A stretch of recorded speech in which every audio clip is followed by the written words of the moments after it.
Friends, welcome to the channel quick book learner. I am Sakshi और आप जो हम पढ़ रहे हैं वो पॉलिटी घटना चक्र को कंटिन्यू करके जो आज पढ़ेंगे वो संसद के बारे में पढ़ेंगे, जिसमें लोकसभा राज्यसभा के बारे में पढ़ेंगे। तो बिना टाइम वेस्ट किए चलिए हम शुरुआत करते हैं अपनी। तो सबसे पहले जैसा कि हम करते हैं, हम सबसे पहले नोट्स को पढ़ेंगे। तो सबसे पहले देखते हैं कि नोट्स में क्या क्या चीज़ें दी गई हैं। तो हम देखते हैं, संसद संघीय सरकार का विधायी अंग है। संसद जो है वो क्या करता है, संसद का काम क्या है, वो विधि बनाना काम है। तो कैसा अंग है, तो संसद जो है वो संघीय सरकार का विधायी अंग है। केंद्र स्तर पर विधि निर्माण का कार्य संसद द्वारा किया जाता है। संविधान के भाग 5 के अध्याय 2 के अंतर्गत अनुच्छेद 79 से 122 में संसद से संबंधित प्रावधान किए गए हैं। तो अगर हम बात करें केंद्र स्तर पर विधि का निर्माण जो है वो किसके द्वारा किया जाता है, तो वो संसद के द्वारा किया जाता है। और संविधान के भाग 5 के अध्याय कौन से, अगर हम संसद की बात कर रहे हैं तो अध्याय 2 में, भाग 5 के अध्याय 2 के अंतर्गत अगर हम अनुच्छेद 79 से 122 में संसद से संबंधित क्या दिए गए हैं, प्रावधान दिए गए हैं। अब बात करें, अनुच्छेद 79 के अनुसार संघ के लिए एक संसद होगा। तो संघ के लिए क्या होगा, एक संसद होगी। कहाँ बताई गई है, कहाँ बोला गया है, आर्टिकल 79 में, जो राष्ट्रपति और 2 सदनों से मिलकर बनेगी। तो आर्टिकल 79 में बोला गया कि संघ के लिए एक संसद होगी, केंद्र के लिए एक संसद होगी, जो राष्ट्रपति और 2 सदनों से, मतलब अगर हम संसद की बात कर रहे हैं तो उसमें कितने लोग शामिल होते हैं, तो राष्ट्रपति, लोकसभा प्लस राज्यसभा, ये 3 लोग होते हैं जो संसद का क्या होते हैं, अभिन्न अंग होते हैं। तो हम अगर देखें तो यहाँ पे लिखा हुआ है कि आर्टिकल 79 के अनुसार संघ के लिए एक संसद होगी जो राष्ट्रपति और 2 सदनों से मिलकर बनेगी, जिनके नाम राज्यसभा और लोकसभा होंगे।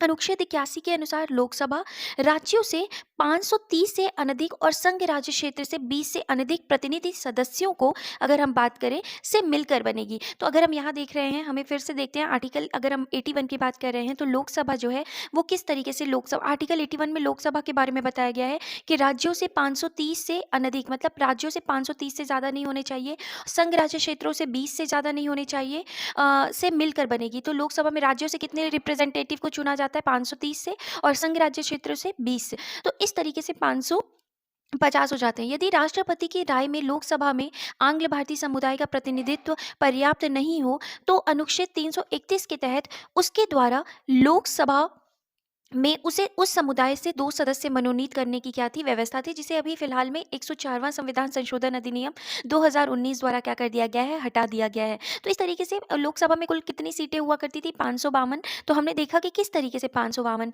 राज्यों से 530 होती थी, संघ राज्य क्षेत्रों से 20, और 2 सदस्य जो थे वो एंग्लो इंडियन चुने जाते थे। लेकिन अभी फिलहाल में एंग्लो इंडियन जो सीट्स थी उनको क्या कर दिया गया है, खत्म कर दिया गया है। तो हम यहाँ आगे अगर देखें तो इस संबंध में संविधान संशोधन अधिनियम 104वां संविधान संशोधन अधिनियम 2019 द्वारा आंग्ल भारतीय समुदाय के प्रतिनिधित्व से संबंधित व्यवस्था को अनुच्छेद 334 के तहत निर्धारित तिथि संविधान के प्रारंभ से 70 वर्ष अर्थात 25 जनवरी 2020 से आगे नहीं बढ़ाया गया है। इस प्रकार आंग्ल भारतीय समुदाय से लोकसभा में 2 सदस्यों के नामांकन की व्यवस्था अब क्या हो गई है, निष्प्रभावी हो गई है। मतलब अब एंग्लो इंडियन के लिए कोई भी सीट नहीं रखी जाती। इसके बाद लोकसभा में राज्यों को जनसंख्या के आधार पर सीटें आवंटित की जाती हैं। तो लोकसभा में जो राज्यों को सीटें दी जाती हैं वो किस आधार पर दी जाती हैं, तो जनसंख्या के आधार पर दी जाती हैं। लोकसभा में राज्यवार सीटों का आवंटन कौन सी जनगणना के आधार पर होता है, तो 1971 की जनगणना के पर आधारित है। जबकि प्रत्येक राज्य का प्रादेशिक निर्वाचन क्षेत्रों में विभाजन 2001 की जनगणना पर आधारित है। तो अगर हम बात करें प्रत्येक राज्य का प्रादेशिक निर्वाचन जो क्षेत्रों में जो विभाजन हुआ है, प्रादेशिक निर्वाचन क्षेत्रों में विभाजन, वो 2001 की जनगणना कौन से संविधान संशोधन अधिनियम, 87वें संविधान संशोधन अधिनियम 2003 से। और अगर हम यहाँ बात करें लोकसभा में राज्यवार सीटों का आवंटन जो हुआ है वो कौन सी जनगणना के तहत हुआ है, तो 1971 की जनगणना पर आधारित है। इसके बाद बात करते हैं 84वें संविधान संशोधन अधिनियम 2001 के अनुसार यह निर्धारण वर्ष 2026 के पश्चात की पहली जनगणना के सुसंगत आंकड़े प्रकाशित होने की यथावत रहेगा। तो ये कब तक रहेगा, 2026 तक। ये जो जनगणना है, जैसे 1971 की जो जनगणना को लिया जा रहा है, ये 2026 तक जिस तरह से है वैसा ही रहेगा। इसके बाद आर्टिकल 83 के क्लॉज 2 में देखें, अनुच्छेद 83 के खंड 2 के अनुसार लोकसभा की अवधि प्रथम अधिवेशन के लिए नियत तारीख से 5 वर्ष तक रहेगी। तो अगर हम अनुच्छेद बात करते हैं 83 के खंड 2 में, तो क्या बात की गई है कि जो लोकसभा है, लोकसभा की अवधि कितने वर्षों तक की होगी, तो 5 वर्षों तक की होगी। हालाँकि राष्ट्रपति को 5 वर्ष से पूर्व किसी भी समय लोकसभा को विघटित करने का क्या है? अधिकार है। आपात की उद्घोषणा प्रवर्तन होने पर संसदीय विधि द्वारा संसद की अवधि एक बार में 1 वर्ष तक क्या की जा सकती है? बढ़ाई जा सकती है। तो अगर आपातकाल की घोषणा हो गई है और उस वक़्त अगर इलेक्शंस नहीं हो पा रहे हैं, तो क्या हो सकता है कि संसद की अवधि को एक बार में क्या किया जा सकता है? 1 वर्ष तक बढ़ाया जा सकता है। आपात की उद्घोषणा के प्रवर्तन में न रह जाने के पश्चात उसका विस्तार किसी भी दशा में 6 माह की अवधि से अधिक नहीं होगा। तो अगर आपात की उद्घोषणा के प्रवर्तन अगर आपातकाल क्या हो गया है? खत्म हो गया है, तो किसी प्रवर्तन में ना रह जाने के पश्चात उसका विस्तार तो अगर आपात खत्म हो गया है, तो उसका उसका विस्तार जो है उसको आगे किसी भी हाल में 6 माह की अवधि से ज़्यादा नहीं बढ़ाया जाएगा। इसके बाद लोकसभा सदस्य बनने के लिए व्यक्ति की आयु कम से कम कितनी होनी चाहिए? तो लोकसभा सदस्य बनने के लिए व्यक्ति की आयु कम से कम 25 वर्ष होनी चाहिए और लोकसभा का स्थगन जो है वो कौन करता है? लोकसभा का अध्यक्ष करता है। हमें ये बात बहुत ध्यान से समझनी होगी कि लोकसभा का जो स्थगन है वो किसके द्वारा किया जाता है? अध्यक्ष के द्वारा, लोकसभा अध्यक्ष के द्वारा, स्पीकर के द्वारा किया जाता है। जबकि सत्रावसान और विघटन जो है वो कौन करता है? तो सत्रावसान और विघटन जो है वो राष्ट्रपति करते हैं। अनुच्छेद 93 के अनुसार लोकसभा के सभी सदस्यों द्वारा अध्यक्ष एवं उपाध्यक्ष का चुनाव लोकसभा के सदस्यों में से ही किया जाता है। तो अगर हम बात करें कि अध्यक्ष अगर लोकसभा का जो अध्यक्ष या उपाध्यक्ष बनाया जाता है, अनुच्छेद 93 में कहा गया है कि वो अध्यक्ष और उपाध्यक्ष लोकसभा के सदस्यों में से ही किसी को बनाया जाएगा। इसके बाद अनुच्छेद 94 खंड ख के अनुसार लोकसभा का अध्यक्ष अपना त्यागपत्र किसको देता है? तो लोकसभा का अध्यक्ष अपना त्यागपत्र किसको देंगे? उपाध्यक्ष को, तथा उपाध्यक्ष जो है वो अपना त्यागपत्र अध्यक्ष को सौंपता है। तो जो अध्यक्ष है वो अपना त्यागपत्र किसको? उपाध्यक्ष को, और उपाध्यक्ष अपना त्यागपत्र किसको सौंपता है? तो अध्यक्ष को सौंपता है। लोकसभा के अध्यक्ष को लोकसभा के सभी सदस्यों के बहुमत से पारित संकल्प द्वारा हटाया जा सकता है। लोकसभा के अध्यक्ष को कैसे हटाया जा सकता है? लोकसभा के सदस्यों के बहुमत से पारित संकल्प द्वारा क्या किया जा सकता है? हटाया जा सकता है। अनुच्छेद 94 ग खंड ग जो है उसमें ये बात की गई है कि लोकसभा का जो अध्यक्ष होगा उसको लोकसभा के सभी सदस्यों के बहुमत से पारित संकल्प द्वारा क्या किया जा सकता है? हटाया जा सकता है। इसके बाद अनुच्छेद 96 के तहत अब जब अध्यक्ष तथा या उपाध्यक्ष को पद से हटाने का कोई संकल्प विचाराधीन हो, तब वे सदन में उपस्थित रहते हुए भी पीठासीन नहीं होंगे तथा अध्यक्ष अपने पद से हटाए जाने के संकल्प पर प्रथमतः मत देने का तो हकदार होगा, किंतु मत बराबर होने की स्थिति में निर्णायक मत नहीं दे सकेगा। तो अगर अनुच्छेद 96 के तहत क्या हो रहा है? अध्यक्ष और उपाध्यक्ष को पद से हटाने का कोई संकल्प जो है वो क्या हो रहा है? विचाराधीन है, तब वे सदन में उपस्थित रहते हुए भी पीठासीन नहीं होंगे, मतलब अधिकारी नहीं होंगे वो, और अध्यक्ष अपने पद से हटाए जाने के संकल्प पर अपना मत तो देने का हक होगा उनको, लेकिन अपने मत अगर बराबर हो जाता था तो हम देखते थे कि स्पीकर जो होता था वो क्या करता था? टाई वोट देता था, टाई कास्टिंग वोट देता था कि मतलब मत बराबर हो गया है तो रद्द ना होने पाए कोई भी जो मामला चल रहा है, तो ऐसी कंडीशन में वो अपना वोट देता था। लेकिन अगर ऐसी कंडीशन में होगा कि जहाँ पे अध्यक्ष या उपाध्यक्ष को पद से हटाने के लिए कोई मामला विचाराधीन है, तो उस पे जो है वो मत बराबर होने की स्थिति में निर्णायक मत जो है वो नहीं दे सकेगा। इसके बाद लोकसभा अध्यक्ष अन्य विषयों पर प्रथमतः मत नहीं देते तथा वे अपने निर्णायक मत का प्रयोग केवल तब करते हैं जब किसी विषय के संदर्भ में हुए मतदान में सत्ता पक्ष विपक्ष पक्ष के जो वोट हैं दोनों बराबर अर्थात टाई हो जाते हैं। ये बात कहाँ की गई है? अनुच्छेद 100 के खंड 1 में कहा गया है कि मतलब अगर जो भी स्पीकर होगा वो निर्णायक मत देता है, वो शुरुआत में ही वोट नहीं देते, वो वोट तब देते हैं जब कोई भी सत्ता पक्ष और विपक्ष पक्ष दोनों के वोट क्या हो जाते हैं? बराबर हो जाते हैं। तो ऐसी कंडीशन में वो अपना क्या देते हैं? निर्णायक मत देते हैं। नेक्स्ट है लोकसभा सचिवालय प्रत्येक रूप से लोकसभा अध्यक्ष के अंतर्गत कार्य करता है। फिर नेक्स्ट पॉइंट अगर हम देख रहे हैं, प्रोटेम स्पीकर आम चुनाव के बाद नवनिर्वाचित लोकसभा सदस्यों को क्या करते हैं? शपथ दिलाते हैं। तो प्रोटेम स्पीकर जो नए निर्वाचित सदस्य लोकसभा के सदस्य होते हैं उनको शपथ दिलाते हैं। निर्वाचित सदन में लोकसभा अध्यक्ष के चुनाव से पहले लोकसभा के सामान्यतः सबसे वरिष्ठ सदस्य को क्या किया जाता है? जो भी लोकसभा के सदस्य में सबसे वरिष्ठतम सदस्य होता है उसे क्या बना दिया जाता है? प्रोटेम स्पीकर बना दिया जाता है। अनुच्छेद 85 के खंड 1 के अनुसार लोकसभा के एक सत्र की अंतिम बैठक और आगामी सत्र की प्रथम बैठक के बीच कितने 6 माह से अधिक का अंतर नहीं होगा। और इस प्रकार लोकसभा में कम से कम वर्ष में 2 बार सत्र बुलाए जाने क्या हैं आवश्यक हैं। अनुच्छेद 100 के खंड 3 के अनुसार लोकसभा या राज्यसभा का कोरम कुल सदस्य संख्या का 1/10 भाग होता है। तो अगर हम बात कर रहे हैं कि कोरम की अगर हम बात करें तो लोकसभा और राज्यसभा का जो कोरम है वो कितना होना चाहिए, तो कुल सदस्य संख्या का कितना होना चाहिए, 1/10 भाग होना चाहिए। उत्तर प्रदेश राज्य लोक सभा में सर्वाधिक प्रतिनिधि कितने 80 हैं और इसके बाद क्रमशः महाराष्ट्र में है 48। यूपी के बाद अगर हम लोकसभा सदस्य की बात करते हैं तो महाराष्ट्र के बाद पश्चिम बंगाल में जो कि कितने हैं 42 का स्थान है। वर्तमान में 6 जनवरी 2022 से लोकसभा निर्वाचन क्षेत्र के लिए प्रत्याशी हेतु चुनाव व्यय की अधिकतम सीमा कितनी कर दी गई है, तो चुनाव व्यय की अधिकतम सीमा जो कर दी गई है वो 95 लाख रुपए कर दी गई है तथा विधानसभा निर्वाचन क्षेत्र के लिए कितनी कर दी गई है, 40 लाख रुपए कर दी गई है। इस तरह लोकसभा का प्रथम चुनाव की अगर हम बात कर रहे हैं तो लोकसभा का प्रथम चुनाव 25 अक्टूबर 1951 से 21 फरवरी 1952 तक चला था। फिर इसके बाद यह चुनाव 489 सीटों के लिए हुआ था।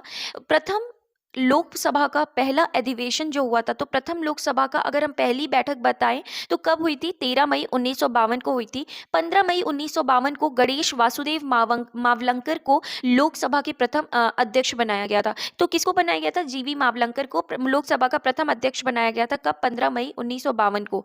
इसके बाद तथा 27 फरवरी 1956 तक इस पद पर बने रहे।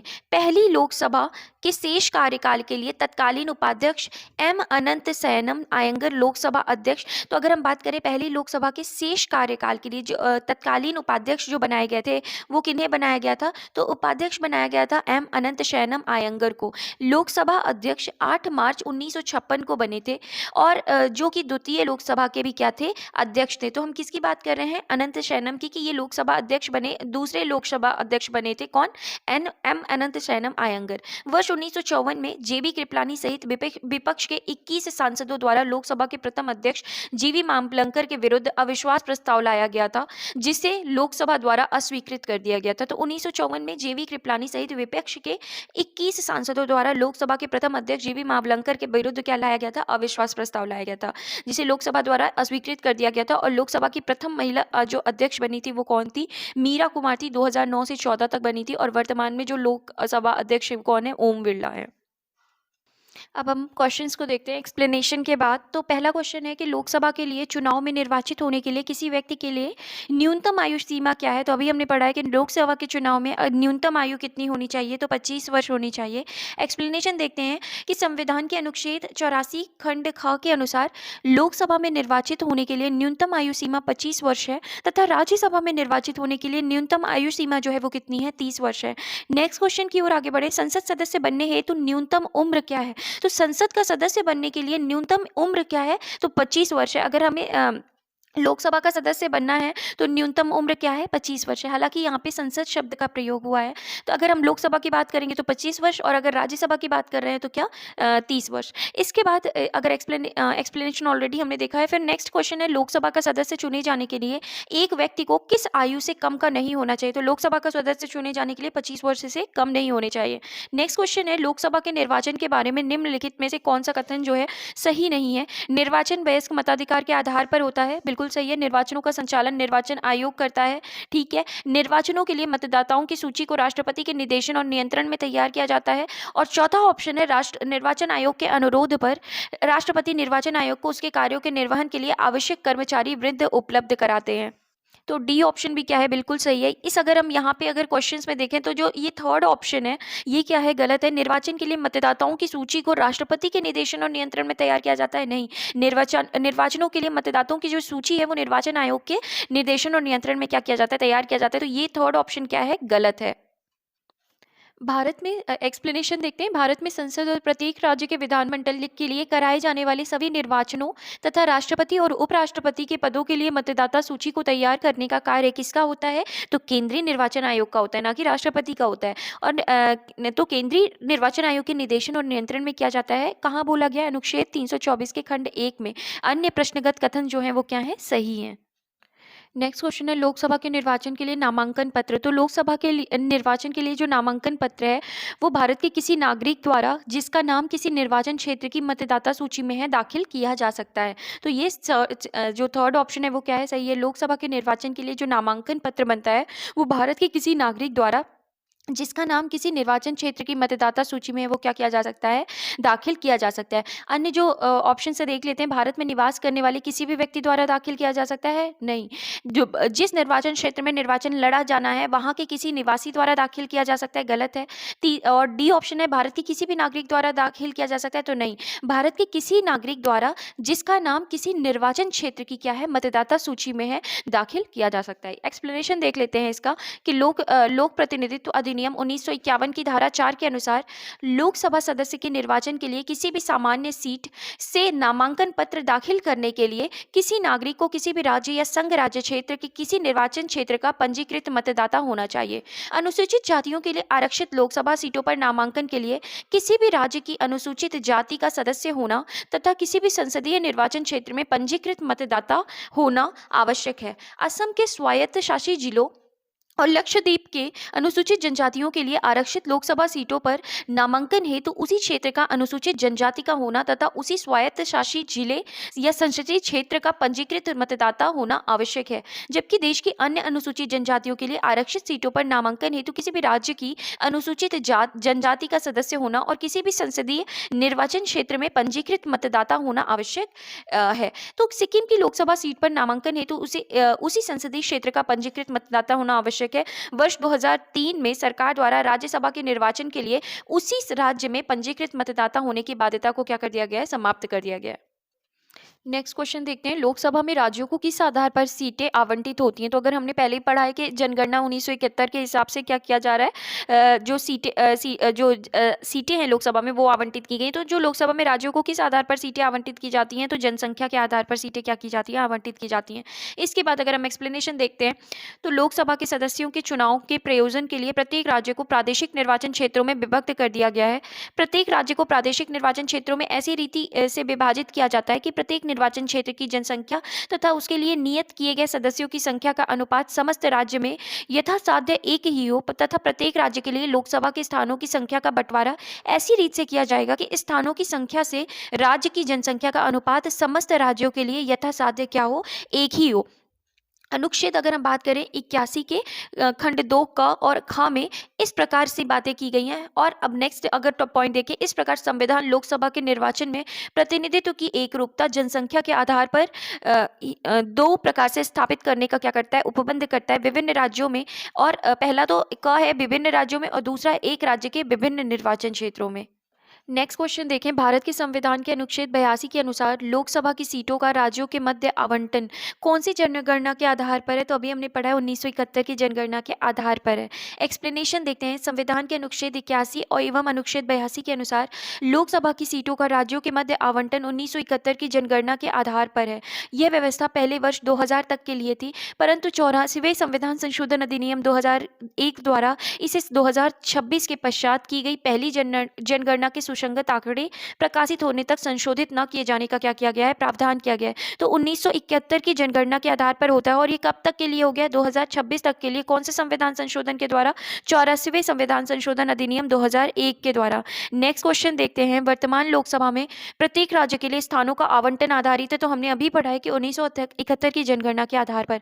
नेक्स्ट क्वेश्चन है, लोकसभा में राज्यवार सीटों का आवंटन वर्ष 1971 की जनगणना पर आधारित है। यह निर्धारण वर्ष किस वर्ष तक यथावत रहेगा। तो मतलब जो अभी जो लोकसभा में सीटें हैं वो किस जनगणना के आधार पर आवंटित की गई हैं, तो 1971 की जनगणना के आधार पर। और ये कब तक रहेगा, ऐसा ही चलेगा, तो 2026 तक। एक्सप्लेनेशन वापस से रिपीटेड है, देख लेते हैं। संविधान के 84वें संशोधन अधिनियम 2001 द्वारा अनुच्छेद अगर हम 81 का खंड 3 देखें और एवं अनुच्छेद 82 का खंड 3 के परंतु में संशोधन करके वर्ष 2000 के स्थान पर लोकसभा में राज्यवार सीटों के आवंटन का निर्धारण वर्ष 2026 के पश्चात की गई पहली जनगणना अर्थात वर्ष 2031 जबकि 17वीं जनगणना होगी के सुसंगत आंकड़े प्रकाशित होने तक संशोधित न किए जाने का प्रावधान किया गया है तथा इसके निर्धारण के लिए अब तक वर्ष 1971 की जनगणना ही आधारित होगी। सिंपल सी चीज है कि अभी जो लोकसभा में सीटों का आवंटन है वो 1971 की जनगणना के आधार पर है और ये सिंपली कब तक ये रहेगा, तो ये 2026 तक रहेगा।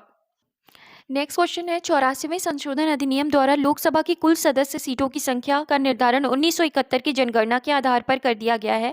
ये तब तक बदली नहीं जाएगी जब तक कि एक वर्ष विशेष के बाद पहली जनगणना नहीं होगी। तो कब तक के लिए ये कर दिया गया है? 2026 तक के लिए कर दिया गया है। नेक्स्ट क्वेश्चन देखते हैं।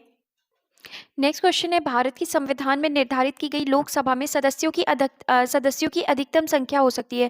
तो अगर हम बात करें कि सदस्यों की अधिकतम संख्या लोकसभा में बात करें तो हमने पढ़ा है कि राज्य से कितने आते हैं 530 और संघ राज्य क्षेत्र से कितने आते हैं केंद्र शासित प्रदेश से 20 और 2 एंग्लो इंडियन का जो प्रावधान था उसको क्या कर दिया गया हटा गया। तो अधिकतम लोकसभा की सीट सदस्यों की अधिकतम संख्या कितनी हो सकती है तो 550 हो सकती है। तो इस हिसाब से यहाँ पे ऑप्शन नहीं दिया गया है, इसलिए हम यहाँ पे इनमें से कोई नहीं पे जाएंगे, ऑप्शन डी पे जाएंगे। तो अभी अगर हम देखें एक्सप्लेनेशन इसका, तो लोकसभा में सदस्य जनता द्वारा प्रत्यक्ष निर्वाचन से चुने जाते हैं।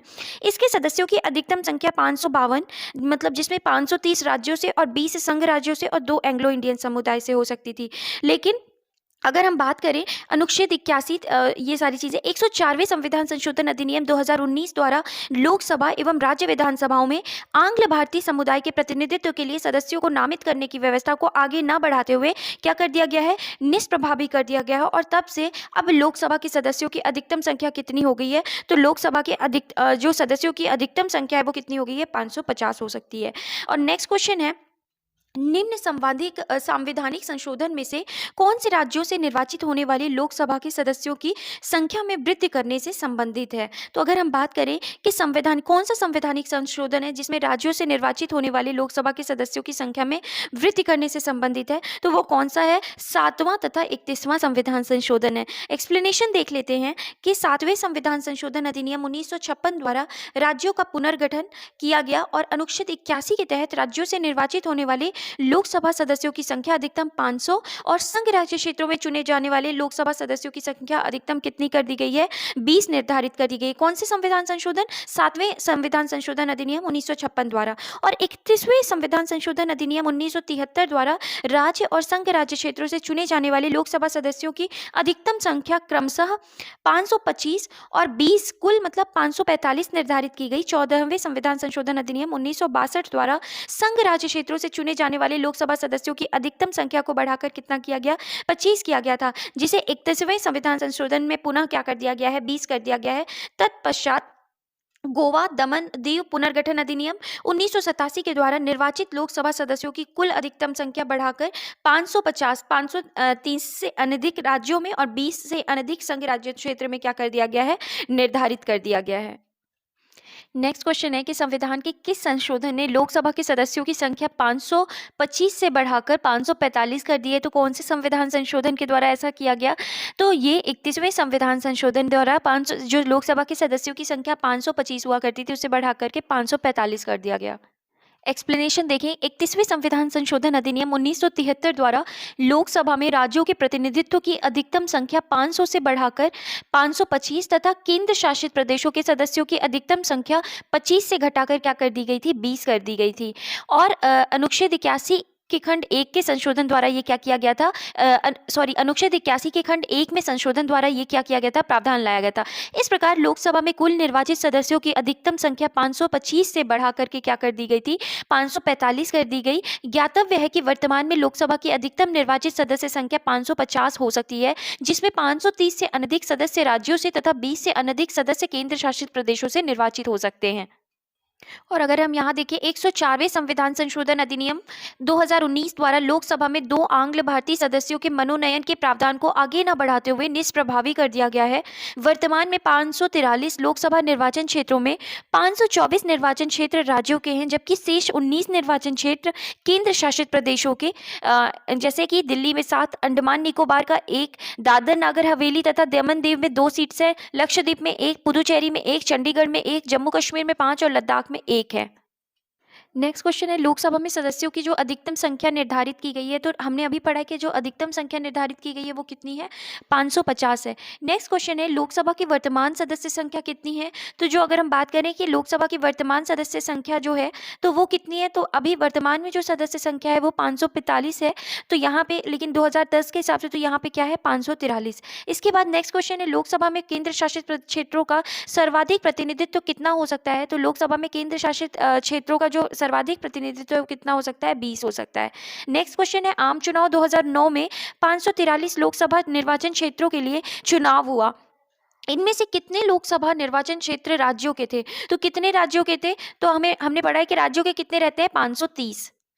नेक्स्ट क्वेश्चन है, लोकसभा में केंद्र शासित प्रदेशों के लिए कितनी सीटें आरक्षित है? हमने ऑलरेडी देखा हुआ है क्वेश्चन की कितनी सीटें हैं? 20 सीटें हैं। अभी देख लेते हैं एक्सप्लेनेशन कि संविधान के अनुच्छेद 81 अगर हम देखें 31वें संविधान संशोधन 1973 तथा गोवा दमन एवं दीव पुनर्गठन अधिनियम 1987 द्वारा यथा संशोधित के अनुसार लोकसभा के लिए अधिकतम 530 सदस्य राज्यों के निर्वाचन क्षेत्र से तथा अधिकतम 20 सदस्य केंद्र शासित प्रदेशों से निर्वाचित हो सकते हैं। वर्तमान में संघ राज्य क्षेत्रों की लोकसभा सीटों को निर्धारित संख्या 19 है, जिसमें दिल्ली के पास 7 सीटें हैं, अंडमान निकोबार के पास 1, चंडीगढ़ के पास 1, दादर और नागर हवेली के पास तथा दमन दीव के पास 2, लक्षद्वीप 1, पुदुचेरी 1 और जम्मू कश्मीर के पास 5 तथा लद्दाख में 1 है। इस तरीके से हमने देखा, जबकि राज्यसभा में यह निर्धारित संख्या 8 है, दिल्ली में 3, पुदुचेरी में 1 और जम्मू कश्मीर में 4 है। इस तरीके से अगर हम नेक्स्ट क्वेश्चन देखें, भारतीय संविधान के किस अनुच्छेद के अंतर्गत लोकसभा में अनुसूचित जातियों के आरक्षण का प्रावधान किया गया है? तो कौन से अनुच्छेद में अनुसूचित जातियों की लोकसभा में अनुसूचित जातियों के आरक्षण का प्रावधान किया गया है? तो अनुच्छेद 330 में। इसमें अगर हम एक्सप्लेनेशन देखते हैं तो भारतीय संविधान के अनुच्छेद 330 के खंड 1 के उपखंड का के तहत लोकसभा में अनुसूचित जातियों के लिए आरक्षण एवं का प्रावधान किया गया है। वहीं अनुच्छेद 330 के 1 के उपखंड ख में असम के स्वशासी जिलों की अनुसूचित जनजातियों को छोड़कर अन्य अनुसूचित जनजातियों के लिए तथा उपखंड ग में असम के स्वशासी जिलों की अनुसूचित जनजातियों के लिए लोकसभा में आरक्षण की क्या की गई है? व्यवस्था की गई है। नेक्स्ट क्वेश्चन है, निम्नलिखित राज्यों में से अनुसूचित जनजातियों के लिए लोकसभा में स्थान आरक्षित नहीं है। तो जो स्थान आरक्षित नहीं है वो कहाँ आरक्षित नहीं है अनुसूचित जनजातियों के लिए लोकसभा में? तो केरल तथा कर्नाटक जो है इसका क्या है? सही उत्तर है। अगर एक्सप्लेनेशन देखें तो प्रश्नावधि में अग्रांकित राज्य संघ राज्य क्षेत्रों में अनुसूचित जनजातियों के लिए लोकसभा में स्थान आरक्षित नहीं थे। तो कहाँ कहाँ स्थान आरक्षित नहीं थे अगर हम बात करें तो अरुणाचल प्रदेश, बिहार, गोवा, हरियाणा, हिमाचल प्रदेश, जम्मू कश्मीर, कर्नाटक, केरल, मेघालय, नागालैंड, पंजाब, सिक्किम, तमिलनाडु, उत्तराखंड और उत्तर प्रदेश। इन राज्यों में अनुसूचित जनजाति के लिए कोई भी स्थान लोकसभा में आरक्षित नहीं किए गए थे। लेकिन इसके बाद बात करें तथा दादर नगर हवेली और लक्षद्वीप के अतिरिक्त अन्य संघ राज्य क्षेत्रों में भी क्या किया गया था? नहीं लागू किया गया था। कहाँ कहाँ? मतलब जो लोकसभा में से जो अनुसूचित जनजाति के लिए जो स्थान आरक्षित हैं तो इसके अतिरिक्त नहीं किया गया था। वर्ष 2008 के परिसीमन के बाद कर्नाटक और मेघालय में अनुसूचित जनजातियों के लिए लोकसभा में स्थान आरक्षित किए गए हैं, जबकि शेष उपर्युक्त राज्य संघ राज्य क्षेत्रों में पूर्व स्थिति है। इस प्रकार वर्तमान में विकल्प ए जो है वो सही उत्तर है। वर्तमान में अनुसूचित जातियों के लिए लोकसभा में अरुणाचल, हम बात करें किसकी? अनुसूचित जाति के बारे में, तो लोकसभा में अरुणाचल प्रदेश, गोवा, मणिपुर, मेघालय, मिजोरम, नागालैंड, सिक्किम और त्रिपुरा राज्य में तथा दिल्ली को छोड़कर अन्य सभी संघ राज्य क्षेत्र में स्थान जो है वो क्या? आरक्षित नहीं है। तो यहाँ पे अगर हम देखें इस क्वेश्चन में कि किस राज्य की लोकसभा में अनुसूचित जाति तथा अनुसूचित जनजाति के लिए स्थान जो है वो आरक्षित नहीं है, अभी जस्ट हमने एक्सप्लेनेशन देखा था कि अनुसूचित जातियों के लिए लोकसभा में अरुणाचल प्रदेश, गोवा, मणिपुर, मेघालय, मिजोरम, नागालैंड, सिक्किम, त्रिपुरा राज्यों में तथा दिल्ली को छोड़कर अन्य सभी संघ राज्य क्षेत्रों में स्थान जो है वो क्या है? आरक्षित नहीं है। तो यहाँ पे अगर हम बात करें तो इन जगहों पे क्या है? आरक्षित। तो ये सभी राज्य अनुसूचित जातियों के लिए क्या है? ये जो अनुसूचित जातियों के लिए स्थान क्या करते हैं? आरक्षित करते हैं। तो ये सभी राज्य, और इनको अगर छोड़ दिया जाए तो इनके अलावा आरक्षित नहीं है। तो हम किसकी बात कर रहे हैं? अनुसूचित जातियों की। तो अगर हम यहाँ पे बात कर रहे हैं तो इसका सही आंसर क्या होगा? जम्मू कश्मीर होगा। और अगर हम जनजातियों में अगर हम बात करें तो जनजातियों में कौन से स्थान आरक्षित नहीं थे? तो अरुणाचल प्रदेश भी आ जाता है, फिर बिहार। तो अगर इस हिसाब से हम आंसर को देखें तो यहाँ पे 2 आंसर क्या होंगे? करेक्ट होंगे। अगर जाति के हिसाब से देख रहे हैं तो जम्मू कश्मीर और कौन सा? अरुणाचल प्रदेश। तो इस तरीके से ए और बी जो है ये क्या है? सही उत्तर है। नेक्स्ट क्वेश्चन है, लोकसभा में अनुसूचित जाति के लिए आरक्षित स्थानों की संख्या कितनी है? तो लोकसभा में जो अनुसूचित जाति के लिए आरक्षित स्थानों की जो संख्या है वो कितनी है? 84 है। एक्सप्लेनेशन देखते हैं। लोकसभा में संविधान के अनुच्छेद 330 के तहत अनुसूचित जातियों और अनुसूचित जनजातियों के लिए आरक्षण का प्रावधान है। वर्तमान में लोकसभा में कुल 84 सीटें अनुसूचित जातियों के लिए तथा 47 सीटें अनुसूचित जनजातियों के लिए क्या है? आरक्षित हैं। नेक्स्ट क्वेश्चन देखते हैं, यदि किसी राज्य के लिए लोकसभा के स्थान की आवंटित संख्या 42 हो तो उस राज्य के लिए अनुसूचित जातियों हेतु आरक्षित स्थानों की संख्या होगी। तो इस क्वेश्चन में कोई भी करेक्ट आंसर नहीं है। एक्सप्लेनेशन देखते हैं। अनुच्छेद 330 के खंड 2 के अधीन किसी राज्य में अनुसूचित जातियां या अनुसूचित जनजातियों के लिए आरक्षित स्थानों की संख्या का अनुपात लोकसभा में उस राज्य को आवंटित स्थानों की कुल संख्या से वही होगा जो उस राज्य की अनुसूचित जातियों का अथवा उस राज्य की या उस राज्य के भाग की अनुसूचित जनजातियों की जिनके संबंध में स्थान इस प्रकार आरक्षित है जनसंख्या का अनुपात उस राज्य या संघ राज्य क्षेत्र की कुल जनसंख्या से है। उदाहरण के लिए अगर हम देखें, वर्ष 1996 में पश्चिम बंगाल एवं तत्कालीन आंध्र प्रदेश में लोकसभा सदस्यों की संख्या 42 थी, जिसमें अनुसूचित जातियों के लिए आरक्षित सीटें क्रमशः 8 और क्या थी 6 थी। वर्ष 2008 के परिसीमन के बाद इन दोनों राज्यों में अनुसूचित जातियों के लिए आरक्षित स्थान क्रमशः 10 और 7 थे। वर्तमान में अगर हम बात करें तो तेलंगाना राज्य के गठन के बाद आंध्र प्रदेश तथा तेलंगाना में अनुसूचित जातियों के लिए आरक्षित स्थान क्रमशः 4 और 3 है। तदनुसार अब 42 लोकसभा सीटों वाला एकमात्र राज्य पश्चिम बंगाल है, जहां अनुसूचित जातियों के लिए 10 और अनुसूचित जनजातियों के लिए 2 लोकसभा सीटें क्या हैं आरक्षित की गई हैं। तो इस तरीके से हमने देखा एक्सप्लेनेशन। नेक्स्ट क्वेश्चन है, लोकसभा में अनुसूचित जनजातियों के लिए निम्न में से किस राज्य में सर्वाधिक आरक्षित सीटें हैं। तो अनुसूचित जनजातियों के लिए सबसे ज्यादा सीटें कहाँ हैं, तो मध्य प्रदेश में है। एक्सप्लेनेशन देखते हैं। वर्ष 2008 के परिसीमन के बाद देश के सभी राज्यों में लोकसभा में अनुसूचित जनजातियों के लिए सर्वाधिक आरक्षित सीटें मध्य प्रदेश में है। उत्तर प्रदेश और बिहार में ऐसी सीटों की संख्या 0 है, जबकि गुजरात में ऐसी सीटें कितनी हैं, 4 हैं। नेक्स्ट क्वेश्चन देखते हैं, निम्नलिखित में से कौन सा राज्य लोकसभा में अनुसूचित जनजातियों के सर्वाधिक प्रतिनिधित्व निर्वाचित करता है। तो अगर हम बात करें अनुसूचित जनजातियों के सर्वाधिक प्रतिनिधि निर्वाचित करता है लोकसभा में, तो वो कौन करता है, मध्य प्रदेश करता है। नेक्स्ट क्वेश्चन है, लोकसभा में आंग्ल भारतीय समुदाय में से सदस्य मनोनीत करने की शक्ति किसके पास है। तो ये किसके पास हुआ करती थी, लोकसभा। तो ये जो शक्ति हुआ करती थी ये भारत के राष्ट्रपति के पास हुआ करती थी, लेकिन क्योंकि ये फिलहाल अभी इस प्रावधान को हटा दिया गया है, तो इसमें से कोई भी उत्तर जो है वो क्या है, सही नहीं है। एक्सप्लेनेशन देखते हैं हम कि अनुच्छेद 331 के अनुसार यदि राष्ट्रपति की राय में लोकसभा में आंग्ल भारतीय समुदाय का प्रतिनिधित्व पर्याप्त नहीं है, तो वह इस समुदाय के अधिकतम 2 सदस्यों को मनोनीत कर सकता था। यह प्रावधान मूल संविधान में अनुच्छेद 334 के तहत केवल 10 वर्षों की अवधि के लिए था, जिसे क्रमिक रूप से संविधान संशोधन द्वारा आगे बढ़ाया जाता रहा था। 95 संविधान संशोधन अधिनियम 2009 द्वारा यह अवधि संविधान के प्रारंभ से 70 वर्ष तक निर्धारित की गई थी। 104वें संविधान संशोधन अधिनियम 2019 के द्वारा अनुच्छेद 134 में संशोधन कर लोकसभा एवं राज्य विधानसभाओं में अनुसूचित जातियों और जनजातियों के लिए आरक्षण की अवधि को तो 70 वर्ष से बढ़ाकर 80 वर्ष किया गया है, परंतु आंग्ल भारतीय सदस्यों के नामांकन के प्रावधान को 70 वर्ष के बाद निष्प्रभावी कर दिया गया है। तो इस तरीके से हमने इसका एक्सप्लेनेशन देखा। नेक्स्ट क्वेश्चन है, राष्ट्रपति आंग्ल भारतीय समुदाय से कितने सदस्य को नामित कर सकता है यदि वह इस राय कहे कि लोकसभा में इस समुदाय का पर्याप्त प्रतिनिधित्व नहीं है। क्योंकि ये वर्तमान की क्वेश्चन बात कर रहा है तो इसमें कोई भी नहीं होगा, लेकिन अगर हम उस समय की बात करते हैं तो कितने आंग्ल भारतीय समुदाय, 2 आंग्ल भारतीय समुदाय। नेक्स्ट क्वेश्चन देखते हैं, भारत का राष्ट्रपति लोकसभा में 2 सदस्यों को निम्न में से किसका प्रतिनिधित्व करने के लिए मनोनीत कर सकता है। तो किसका मनोनीत करने के लिए जो कौन हुआ करते थे, एंग्लो इंडियंस हुआ करते थे, आंग्ल भारतीय हुआ करते थे। नेक्स्ट क्वेश्चन है, लोकसभा को कार्यकाल पूरा होने से पहले भंग किया जा सकता है। तो लोकसभा के कार्यकाल को पूरा होने से पहले किसके द्वारा भंग किया जा सकता है, तो प्रधानमंत्री की सिफारिश पर राष्ट्रपति के द्वारा क्या किया जा सकता है, लोकसभा को कार्यकाल पूरा होने से पहले भी क्या किया जा सकता है, भंग किया जा सकता है।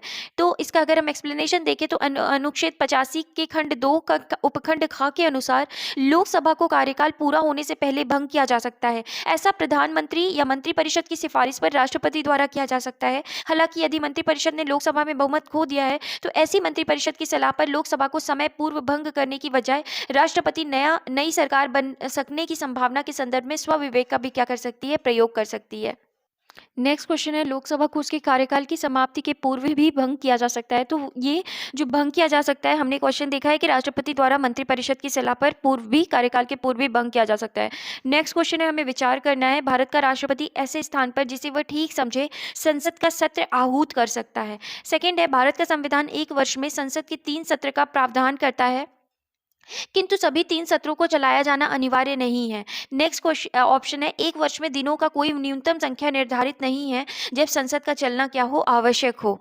इस क्वेश्चन में हमें बताना है कि कौन सा कथन जो है क्या है सही है। तो अगर हम बात करें कि भारत का राष्ट्रपति ऐसे स्थान पर जिसे वह ठीक समझे संसद का सत्र आहूत कर सकता है, तो बिल्कुल सही है कि भारत का राष्ट्रपति किसी भी स्थान पर जहां उसे लगता है कि ठीक समझेगा वो संसद का सत्र क्या कर सकता है, बुला सकता है, आह्वान कर सकता है। तो ऑप्शन 1 जो है वो सही है। भारत का संविधान एक वर्ष में संसद के 3 सत्रों का प्रावधान करता है, किंतु सभी 3 सत्रों को चलाया जाना अनिवार्य नहीं है। ये ऑप्शन क्या है, गलत है।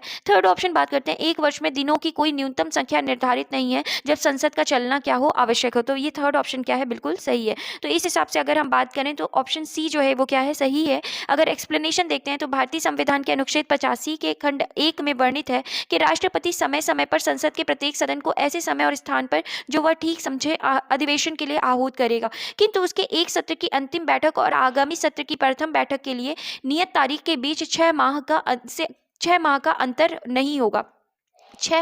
अगर यहाँ देखिए 6 माह से ज़्यादा अंतर नहीं होगा। अतः इससे स्पष्ट है कि भारत का राष्ट्रपति ऐसे स्थान पर जिसे वह ठीक समझे संसद का सत्र क्या कर सकता है, आहूत कर सकता है। और अनुच्छेद 85 के खंड 1 से यह अर्थ भी लगाया जा सकता है कि 2 अधिवेशन बैठकों के मध्य 6 माह से अधिक का अंतर नहीं होना चाहिए। अतः संविधान एक वर्ष में संसद के न्यूनतम 2 सत्रों का क्या करता है, प्रावधान करता है, परंतु एक वर्ष में दिनों की कोई न्यूनतम संख्या निर्धारित नहीं है जब संसद का चलना क्या हो, आवश्यक हो। इसके बाद नेक्स्ट क्वेश्चन है, लोकसभा की बैठक समाप्त की जा सकती है। तो लोकसभा की बैठक कैसे समाप्त की जा सकती है?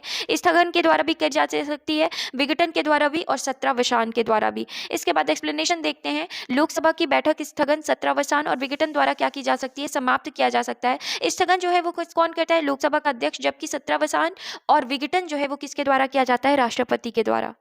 नेक्स्ट क्वेश्चन है, निम्नलिखित में से कौन लोकसभा के सत्र का अवसान करने के लिए प्राधिकृत है? तो हमने अभी पढ़ा है कि सत्रावसान कौन कर सकता है, राष्ट्रपति कर सकते हैं। इसके बाद लोकसभा का कार्यकाल किसी भी परिस्थिति में नहीं बढ़ाया जा सकता है, गलत है। एक बार में 6 महीने तक के लिए बढ़ाया जा सकता है, गलत है। आपातकाल की घोषणा के दौरान एक बार में 1 वर्ष तक के लिए क्या किया जा सकता है, बढ़ाया जा सकता है, हमने पढ़ा है।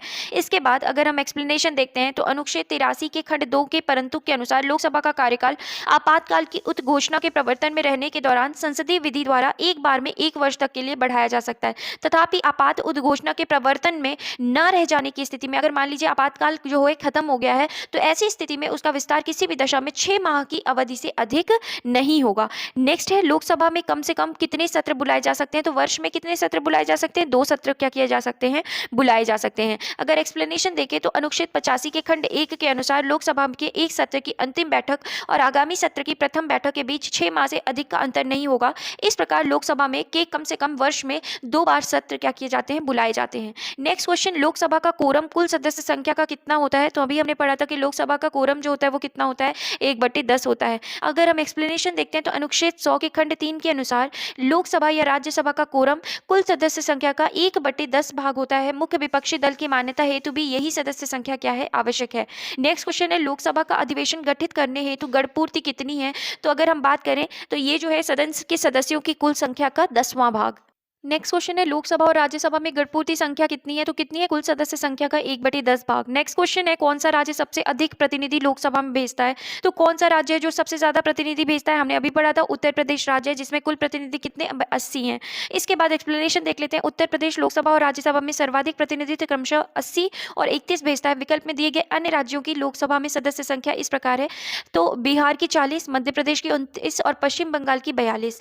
अब नेक्स्ट क्वेश्चन देखते हैं, भारत में किस राज्य का लोकसभा व राज्यसभा में प्रतिनिधित्व जो है वो सबसे ज्यादा है? तो कौन सा राज्य है, उत्तर प्रदेश है। नेक्स्ट क्वेश्चन है, जहां तक लोकसभा में प्रतिनिधित्व का प्रश्न है, कौन से राज्य दूसरे और तीसरे दर्जे पे हैं? तो हम अगर देखें तो उत्तर प्रदेश के बाद दूसरे नंबर पे महाराष्ट्र आता है और तीसरे नंबर पे पश्चिम बंगाल। तो इसमें ऑप्शन नहीं दिए गए हैं, तो अगर हम देखें तो यहाँ पे कोई भी उत्तर सही नहीं होगा। अगर क्वेश्चन यहाँ अगर उत्तर को देखना है तो देखिए, प्रथम स्थान पर उत्तर प्रदेश है जिसके पास 80 सीटें हैं लोकसभा में, द्वितीय स्थान पर महाराष्ट्र है जिसके पास 48 सीटें, और तीसरे स्थान पर पश्चिम बंगाल है जिसके पास 42 सीटें हैं, चौथे स्थान पर बिहार 40 सीटें, तमिलनाडु 39 सीटें और मध्य प्रदेश 29 सीटें। तो इस तरीके से हमने देखा। नेक्स्ट क्वेश्चन देखते हैं, उत्तर प्रदेश के बाद लोकसभा में सर्वाधिक स्थानों का आवंटन किया गया है। तो उत्तर प्रदेश के बाद हमने अभी पढ़ा है कि महाराष्ट्र, महाराष्ट्र के बाद पश्चिम बंगाल। नेक्स्ट क्वेश्चन देखते हैं, लोकसभा में कितने स्थान राजस्थान के लिए निर्धारित हैं? तो अगर हम राजस्थान की बात करते हैं तो लोकसभा में कितनी सीटें हैं, 25 सीटें हैं। इसके बाद अगर एक्सप्लेनेशन देखते हैं तो लोकसभा में राजस्थान हेतु 25 सीटें निर्धारित हैं, जिसमें से 4 अनुसूचित जातियों और 3 अनुसूचित जनजातियों के लिए क्या है, आरक्षित हैं। इसके बाद बात करते हैं लोकसभा में बिहार को आवंटित स्थान निम्न में से किन राज्य को आवंटित स्थानों का क्या है, योग है। तो इनमें से कोई भी नहीं। अगर हम बिहार की बात कर रहे हैं तो किन राज्यों के आवंटित स्थानों का क्या है, योग है, तो इनमें कोई भी नहीं। अगर हम एक्सप्लेनेशन देखते हैं तो वर्ष 2000 में बिहार के विघटन के पूर्व वहां पर लोकसभा सीटों की संख्या जो थी कितनी थी, 54 थी। झारखंड 14 सीटों के, झारखंड के निर्माण के बाद वहां मात्र 40 सीटें बची। इस प्रकार मध्य प्रदेश में 40 सीटें थी, जो छत्तीसगढ़ के निर्माण के बाद 29 बची। क्योंकि प्रश्न विघटन के पूर्व का है, इसलिए बिहार को लोकसभा के लिए आवंटित स्थान असम तथा मध्य प्रदेश की लोकसभा सीटों को योग के बराबर था। परंतु वर्तमान में लोकसभा में बिहार के पास कुल 40 सीटें हैं, जो निम्नांकित राज्यों के आवंटित स्थानों का योग है। तो अगर हम बात करें, अगर गुजरात के पास कितनी है, तो ये इन राज्यों का क्या है, योग है। तो गुजरात के पास 26 सीटें और असम के पास 14, तो ये मिला के 40 हो गए। गुजरात के पास 26 है, झारखंड के पास 14 है, तो भी वही हो गया। मध्य प्रदेश के पास 29 और छत्तीसगढ़ के पास कितनी लोकसभा सीटें हैं, 11 हैं, तो 40 हो गया। तमिलनाडु के पास 39 और सिक्किम के पास 1 है, तो मिला के 40 हो गया। तमिलनाडु के पास 39 सीटें और मिजोरम के पास 1, तो इस तरीके से 40 हो गया। और तमिलनाडु के पास 39 और नागालैंड के पास 1, तो 40 सीटें हो गई। तो अगर हम बात करें तो वहीं उत्तर प्रदेश की सीटें 80 थी और 80 की आधी 40, और बिहार की लोकसभा सीटें क्या हैं, बिहार की लोकसभा सीटें खुद ही 40 हैं। तो हमने देखा कि इन राज्यों का योग मिलाकर क्या होता है, 40 होता है। नेक्स्ट क्वेश्चन देखते हैं, निम्नलिखित में से राज्यों के किस युग्म को लोकसभा में समान सीटें प्राप्त है। तो अगर हम इसका एक्सप्लेनेशन देख लेते हैं तो हमें चीज़ें समझ आ जाएंगी कि आंध्र प्रदेश के विभाजन के पश्चात वहाँ कुल 25 लोकसभा सीटें हैं, शेष 17 सीटें तेलंगाना राज्य को प्राप्त हुई। तो 25 लोकसभा सीटें किसके पास है, आंध्र प्रदेश के पास, और 17 सीटें लोकसभा सीटें किसके पास है, तेलंगाना राज्य के पास। वर्तमान में असम और झारखंड दोनों में ही कितने हैं, दोनों में 14 सीटें हैं। अरुणाचल प्रदेश, गोवा, मणिपुर, मेघालय, त्रिपुरा सभी में 2-2 लोकसभा सीटें हैं। मिजोरम, नागालैंड और सिक्किम में 1 लोकसभा सीट। राज्यों के ऐसे समूह हैं जिनमें लोकसभा सीटों की संख्या क्या है, समान है। तो हमें ये चीजें ध्यान रखनी है कि अगर हम बात करें अरुणाचल प्रदेश, गोवा, मणिपुर, मेघालय, त्रिपुरा, इन अगर हम बात करें 5 राज्यों की, तो सभी में 2 लोकसभा सीटें। मिजोरम, नागालैंड और सिक्किम में 1 क्या है, लोकसभा सीट है।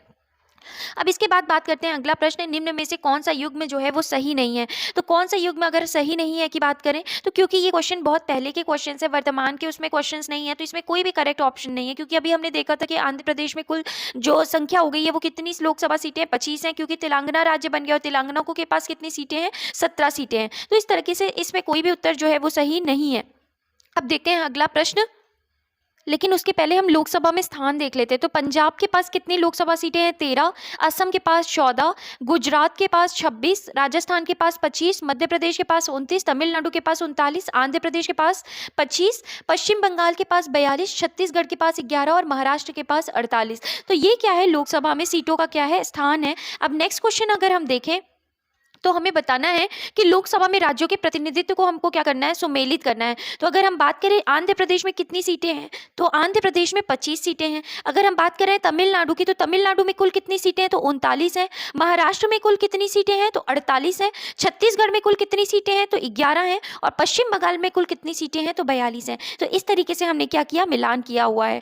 नेक्स्ट क्वेश्चन देखें, नेक्स्ट क्वेश्चन है, निम्नलिखित राज्य या संघ राज्य क्षेत्र समूह में किसकी लोकसभा में केवल 1 सीट है। तो अगर हम बात करें तो चंडीगढ़, सिक्किम, मिजोरम, यहाँ पे कितनी सीट्स हैं, 1-1 सीटें हैं। अगर हम एक्सप्लेनेशन देखते हैं तो चंडीगढ़, सिक्किम, मिजोरम, नागालैंड और पुडुचेरी में लोकसभा की मात्र 1-1 सीटें हैं। हमें ये ध्यान रखना है, चंडीगढ़, सिक्किम, मिजोरम, नागालैंड और पुडुचेरी में लोकसभा की एकमात्र 1-1 सीटें हैं। वहीं अगर हम बात करें त्रिपुरा, गोवा, मेघालय, मणिपुर, दादर नगर हवेली तथा दमन दीव और अरुणाचल प्रदेश में लोकसभा की कितनी सीटें हैं, 2-2 सीटें हैं। ध्यातव्य है कि दादर और नगर हवेली तथा दमन दीव संघ राज्य क्षेत्रों का आपस में क्या कर दिया गया है, विलय कर दिया गया है। नेक्स्ट क्वेश्चन है, निम्नलिखित में से किस राज्य से लोकसभा के 2 सदस्य निर्वाचित होते हैं। तो अगर हमने बात करें तो त्रिपुरा से, क्योंकि अभी हमने पढ़ा नागालैंड, मिजोरम और सिक्किम में कुल कितनी सीटें हैं, 1-1 सीटें हैं। तो अगर हम बात करते हैं तो त्रिपुरा से लोकसभा के 2 सदस्य क्या होते हैं, निर्वाचित होते हैं। अगला प्रश्न, निम्नलिखित में से कौन सा एक लोकसभा का सर्वाधिक बड़ा क्षेत्रफल के अनुसार अगर हम बात करें तो निर्वाचन क्षेत्र है, तो कौन सा है, लद्दाख है। इसके बाद एक्सप्लेनेशन देखते हैं कि क्षेत्रफल के आधार पर 5 बड़े लोकसभा निर्वाचन क्षेत्र क्रमशः लद्दाख है, फिर उसके बाद बाड़मेर आता है, फिर उसके बाद कच्छ और फिर अरुणाचल पूर्व तथा अरुणाचल पश्चिम है। क्षेत्रफल की दृष्टि से सबसे छोटा लोकसभा जो निर्वाचन क्षेत्र है वो चांदनी चौक, दिल्ली है। नेक्स्ट क्वेश्चन है, डिलिमिटेशन के बाद यूपी के निर्वाचकों की संख्या के अनुसार सबसे बड़ा लोकसभा जो संसदीय क्षेत्र है वो कौन है? तो इसमें से क्योंकि वर्तमान की स्थिति में ये कोई भी नहीं है, क्योंकि 2008 में लागू परिसीमन के बाद वर्तमान में उत्तर प्रदेश में निर्वाचकों की संख्या के अनुसार सबसे बड़ा जो लोकसभा संसदीय क्षेत्र है वो कौन है? गाजियाबाद है, जिसके बाद क्रमशः गौतम बुद्ध नगर का स्थान और फिर लास्ट में उन्नाव का स्थान आता है।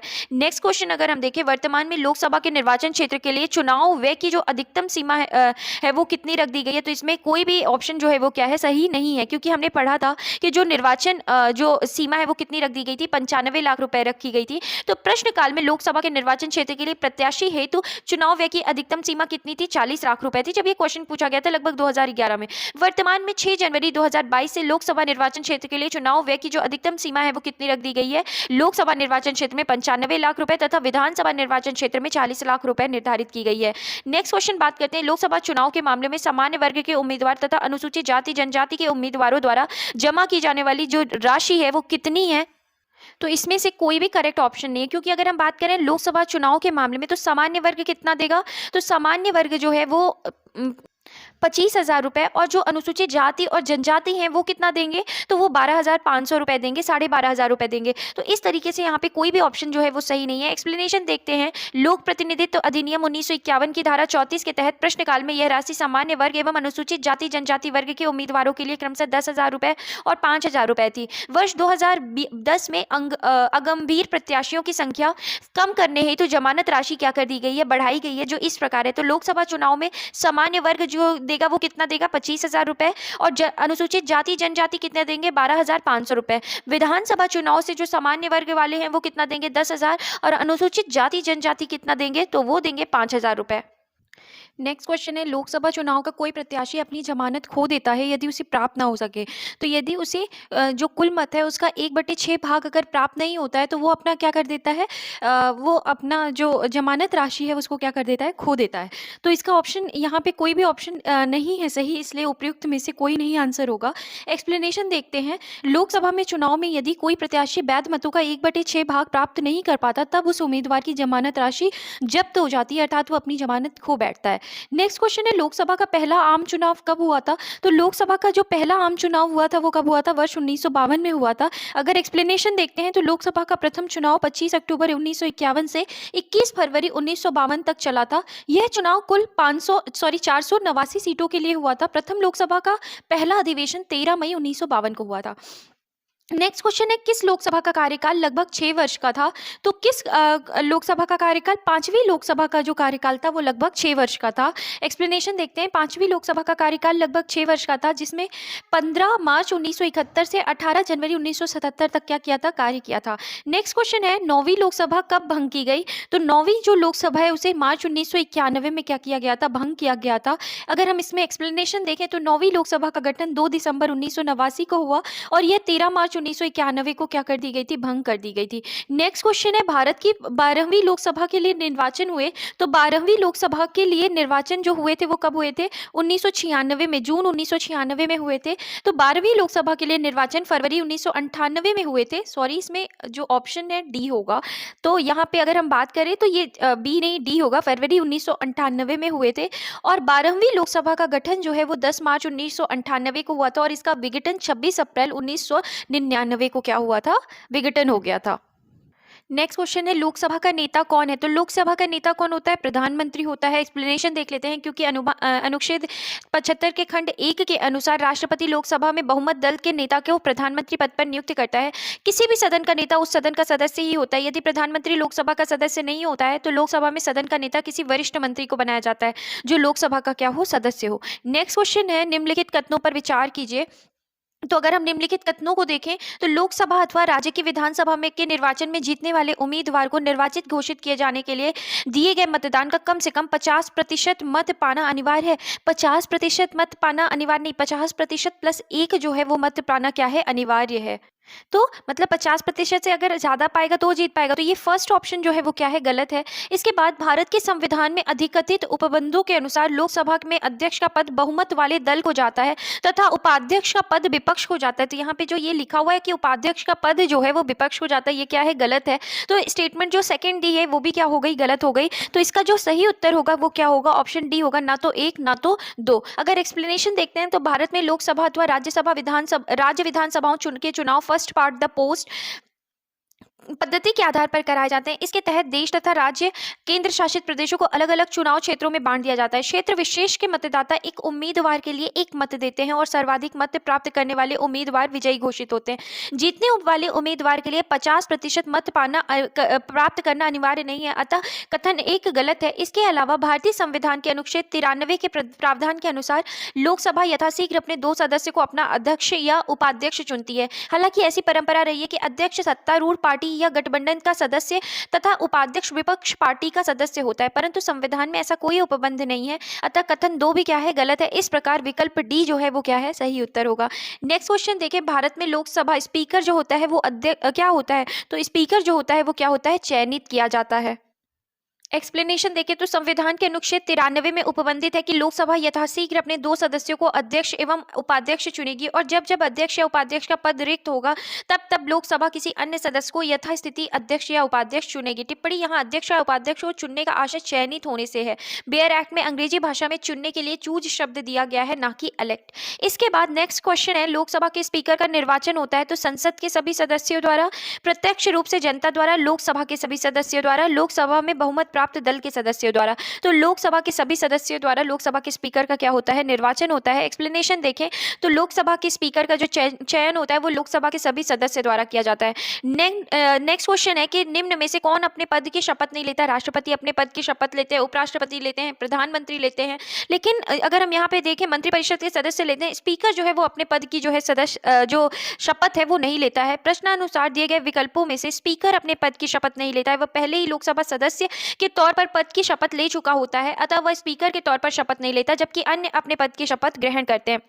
नेक्स्ट क्वेश्चन है, निम्नलिखित में से कौन अपने पद की शपथ नहीं लेता है। तो कौन है जो अपने पद की शपथ नहीं लेता, रिपीटेड क्वेश्चन है, स्पीकर है जो अपने पद की शपथ नहीं लेता है। नेक्स्ट क्वेश्चन है, लोकसभा का अध्यक्ष अपना त्यागपत्र किसे सौंपता है। तो हमने अभी पढ़ा था कि लोकसभा का जो अध्यक्ष होता है वो अपना त्यागपत्र उपाध्यक्ष को सौंपता है और उपाध्यक्ष अपना त्यागपत्र जो है वो अध्यक्ष को देते हैं। तो संविधान के अनुच्छेद 94 खंड ख के अनुसार लोकसभा का अध्यक्ष उपाध्यक्ष को संबोधित अपने हस्ताक्षर सहित लेख द्वारा अपना पद त्याग सकता है।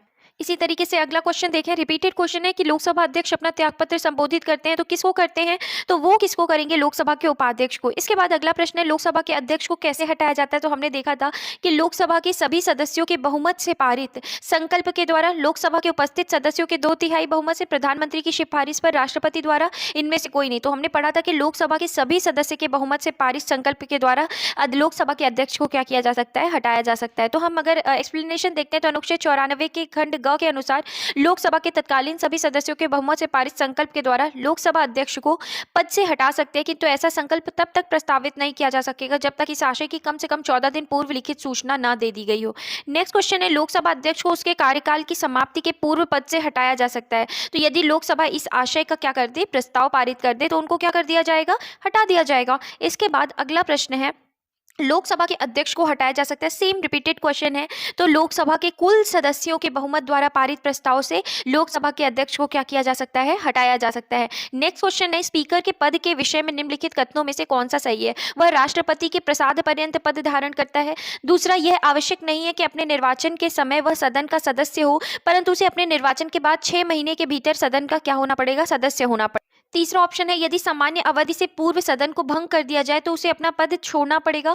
और चौथा ऑप्शन है, यदि वह त्यागपत्र देना चाहे तो उसे अपना त्यागपत्र उपाध्यक्ष को संबोधित करना होगा। तो जो करेक्ट आंसर है वो कौन सा है, डी ऑप्शन जो है वो बिल्कुल करेक्ट आंसर है। एक्सप्लेनेशन देखते हैं कि लोकसभा अध्यक्ष को लोकसभा के सदस्यों द्वारा अपने बीच से ही किसी सदस्य में से चुना जाता है। साथ ही लोकसभा के सदस्य ही प्रस्ताव पारित कर उसे पद से हटा सकते हैं।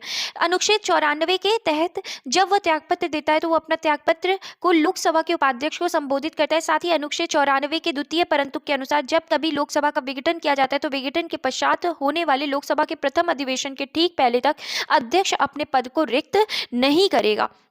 इसके बाद अगला प्रश्न है, लोकसभा अध्यक्ष के पद के विषय में निम्नलिखित कथनों पर विचार कीजिए। वह राष्ट्रपति के प्रसाद पर्यंत पद धारण करता है, गलत है। यह आवश्यक नहीं कि अपने निर्वाचन के समय वह सदन का सदस्य हो, परंतु उसे ये भी गलत है सेकंड, क्योंकि उसी को चुना जाता है जो संसद का जो लोकसभा का क्या होता है, सदस्य होता है। इसके बाद यदि वह त्यागपत्र देना चाहे तो उसे अपना त्यागपत्र उपाध्यक्ष को संबोधित करना होगा। सेम रिपीटेड क्वेश्चन है, तो इसमें कौन सा, केवल बी ऑप्शन, केवल 3 जो है वो क्या है, ऑप्शन सही है। इसके बाद अगला क्वेश्चन है, प्रोटेम स्पीकर का क्या कर्तव्य होता है, प्रोटेम स्पीकर का क्या काम होता है। तो अगर हम प्रोटेम स्पीकर की बात करें तो क्या होता है कि जब तुरंत तुरंत जो नए चुनाव होते हैं उसमें जो लोगों को, जो नए चुनकर आते हैं उनको शपथ दिलाने का काम किसका होता है, प्रोटेम स्पीकर का। तो स्पीकर की अनुपस्थिति में सदन की कार्यवाही का संचालन करना, ये तो उपाध्यक्ष का काम होता है। सदस्यों को शपथ दिलाना। तीसरा ऑप्शन है, स्थानापन्न रूप से स्पीकर का कार्य करना, जब स्पीकर के चुनाव की संभावना ना हो। केवल सदस्यों के चयन प्रमाण पत्रों की चेक करना। तो इसमें जो सही उत्तर होगा वो क्या होगा, सदस्यों को शपथ दिलाना। जब लोग चुनकर आते हैं नए निर्वाचन के तहत तो सदस्यों को शपथ दिलाना, ये किसका काम होता है, प्रोटेम स्पीकर का काम होता है। तो एक्सप्लेनेशन देखते हैं। नवनिर्वाचित सदन में लोकसभा अध्यक्ष के चुनाव से पूर्व सदन के सामान्यतः वरिष्ठतम सदस्य को प्रोटेम स्पीकर के रूप में चुना जाता है, जो कि नवनिर्वाचित सदस्यों को क्या करते हैं, शपथ दिलाते हैं। नेक्स्ट क्वेश्चन है, प्रोटेम स्पीकर सामान्यतः किसे चुना जाता है। तो हमने पढ़ा है किसे नियुक्त किया जाता है, नवनिर्वाचित लोकसभा में वरिष्ठतम सदस्य में से किसी एक को क्या चुना जाता है, प्रोटेम स्पीकर चुना जाता है। इसके बाद अगला प्रश्न देखिए, लोकसभा अध्यक्ष अपने कास्टिंग वोट का प्रयोग कब करते हैं। तो जब वोट बराबर बराबर होने के नाते टाई हो तब वो अपने कास्टिंग वोट का क्या करते हैं, इस्तेमाल करते हैं। अगर एक्सप्लेनेशन देखें तो अनुच्छेद 100 के खंड 1 के तहत लोकसभा अध्यक्ष अपने कास्टिंग वोट का प्रयोग केवल तब करते हैं जब किसी विषय के संदर्भ में हुए मतदान में सत्ता पक्ष और विपक्ष दोनों के वोट बराबर बराबर होने के कारण टाई की स्थिति हो। परंतु अनुच्छेद 96(2) के तहत वह उससे पद से हटाने के प्रस्ताव पर प्रथमतः मत देने का हकदार है, किंतु मत बराबर रहने की दशा में मत देने का हकदार नहीं है।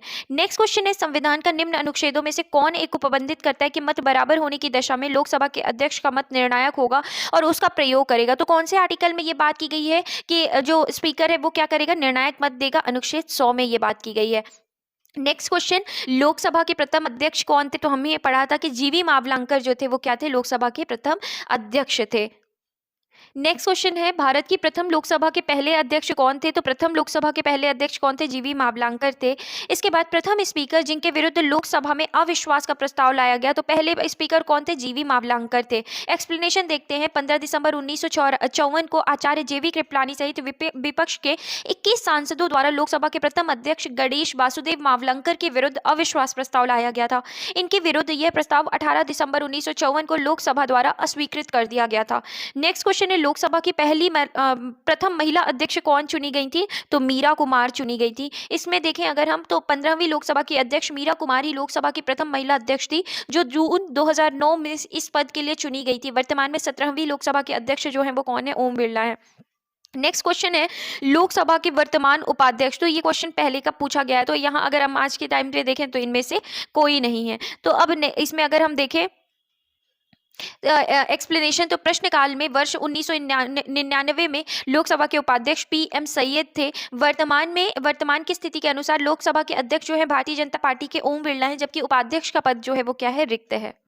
नेक्स्ट क्वेश्चन, यदि उपाध्यक्ष लोकसभा की अध्यक्षता कर रहे हो तो उन्हें एक अधिकार प्राप्त होता है। तो हमने पढ़ा है कि अध्यक्ष को क्या अधिकार होता है, मत बराबरी की अवस्था में वो क्या कर सकते हैं, मतदान कर सकते हैं। तो अगर उपाध्यक्ष लोकसभा की अध्यक्षता कर रहे हैं तो उनके पास भी क्या होगा, यही अधिकार होगा कि मत बराबरी की अवस्था में मतदान कर सकते हैं। अगर हम एक्सप्लेनेशन देखते हैं तो लोकसभा अध्यक्ष का पद रिक्त होने पर तथा सदन की बैठक में अध्यक्ष की अनुपस्थिति में उपाध्यक्ष अध्यक्ष के तौर पर कार्य करता है।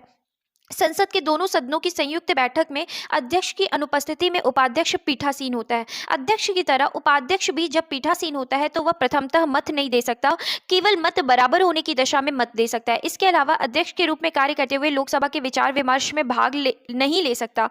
और जब अध्यक्ष पीठासीन होता है तो उपाध्यक्ष सदन के अन्य सदस्यों की तरह उस स्थिति में उसे बोलने, कार्यवाही में भाग लेना और किसी प्रश्न पर मत देने का क्या होता है, अधिकार होता है। नेक्स्ट क्वेश्चन है, निम्नलिखित में से कौन प्रथम जनजातीय लोकसभा अध्यक्ष थे। तो जनजातीय लोकसभा अध्यक्ष प्रथम कौन थे, PA संगमा थे। एक्सप्लेनेशन देखते हैं, PA संगमा वर्ष 1995 में प्रथम जनजातीय केंद्रीय मंत्री बने थे। वर्ष 1996 में वह लोकसभा के पहले जनजातीय अध्यक्ष थे। नेक्स्ट क्वेश्चन है, लोकसभा का सचिवालय सीधे नियंत्रित होता है। तो लोकसभा का जो सचिवालय है वो किसके द्वारा नियंत्रित होता है, तो लोकसभा के अध्यक्ष के द्वारा लोकसभा सचिवालय नियंत्रित होता है। इसमें एक्सप्लेनेशन देखें, लोकसभा सचिवालय लोकसभा अध्यक्ष के निर्देश और नियंत्रण में कार्य करता है। उसे सचिवालय के कर्मचारियों पर, सदन के परिसर पर और संसद भवन संपदा पर सर्वोच्च प्राधिकार प्राप्त है। वह अपने इस प्राधिकार का प्रयोग लोकसभा के महासचिव की सहायता से करता है। नेक्स्ट क्वेश्चन है, लोकसभा सचिवालय प्रत्यक्ष रूप से किसकी देखरेख में कार्य करता है? अभी हमने पढ़ा है कि लोकसभा के अध्यक्ष की देखरेख में काम करता है।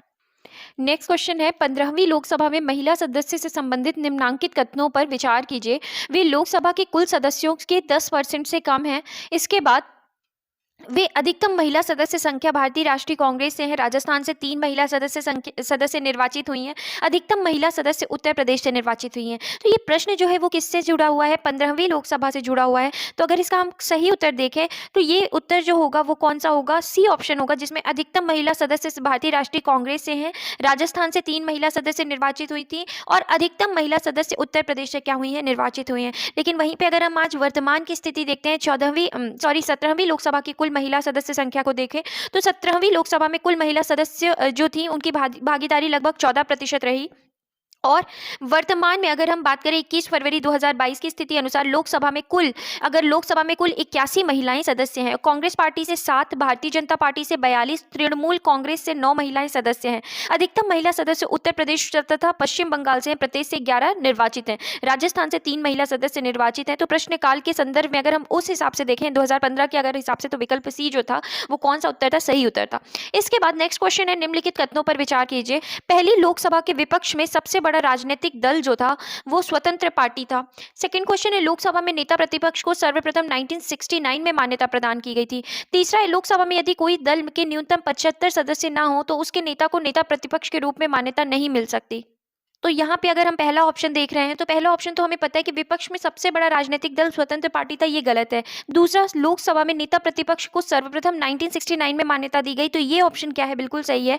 लोकसभा में यदि कुल दल के न्यूनतम 75 सदस्य ना हो तो उसके नेता को नेता प्रतिपक्ष के रूप में मान्यता नहीं मिल सकती, ये भी क्या है? गलत है, क्योंकि 1/10 का ही प्रावधान संविधान में क्या किया गया है? रखा गया है। तो आइए इसका इस हिसाब से अगर हम देखें तो ऑप्शन केवल 2 जो है उत्तर क्या है? सही है।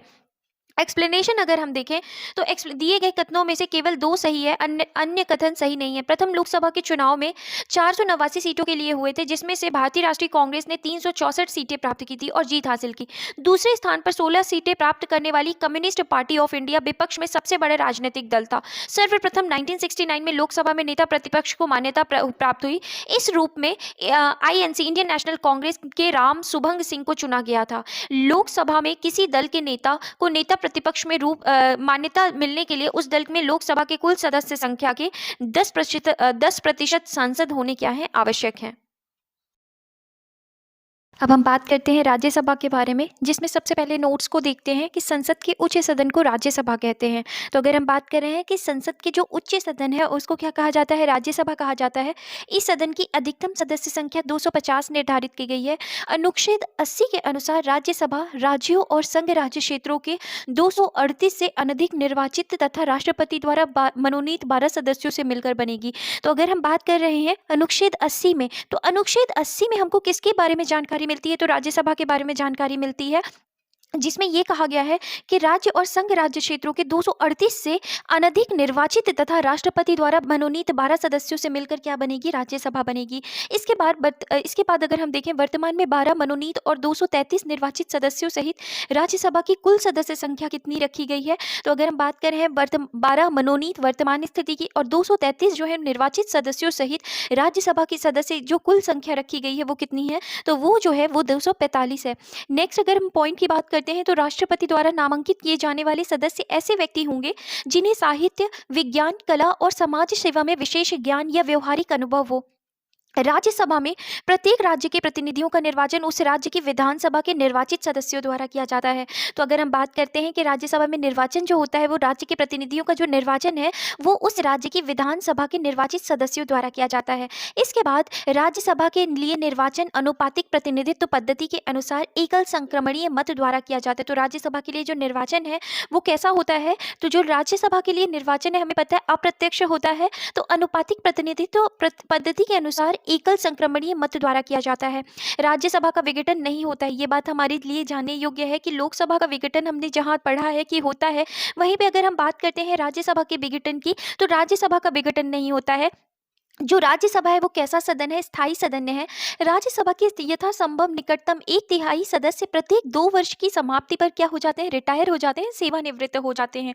तो अगर हम बात करें तो राज्यसभा के यथासंभव निकटतम 1/3 सदस्य प्रत्येक 2 वर्ष की समाप्ति पर सेवानिवृत्त हो जाते हैं, रिटायर हो जाते हैं। इस प्रकार इसके सदस्यों का जो कार्यकाल है वो कितना होता है, तो राज्यसभा के जो सदस्यों का कार्यकाल है वो कितना होता है, तो 6 वर्ष का होता है। राज्यसभा का सदस्य होने के लिए न्यूनतम आयु 30 वर्ष की होनी चाहिए और राज्यसभा का सभापति राज्यसभा का सदस्य नहीं होता है। तो हमें ध्यान रखना है, हमने पढ़ा है कि जो राज्यसभा का सभापति होता है वो कौन होता है, उपराष्ट्रपति, और उपराष्ट्रपति जो है वो राज्यसभा का सदस्य नहीं होते हैं। तो ये चीज़ हमें बहुत इंपॉर्टेंट पॉइंट है, हमें ध्यान रखना है कि राज्यसभा का जो सभापति होता है वो राज्यसभा का सदस्य नहीं होता है। इसके बाद अगले पॉइंट की बात करते हैं।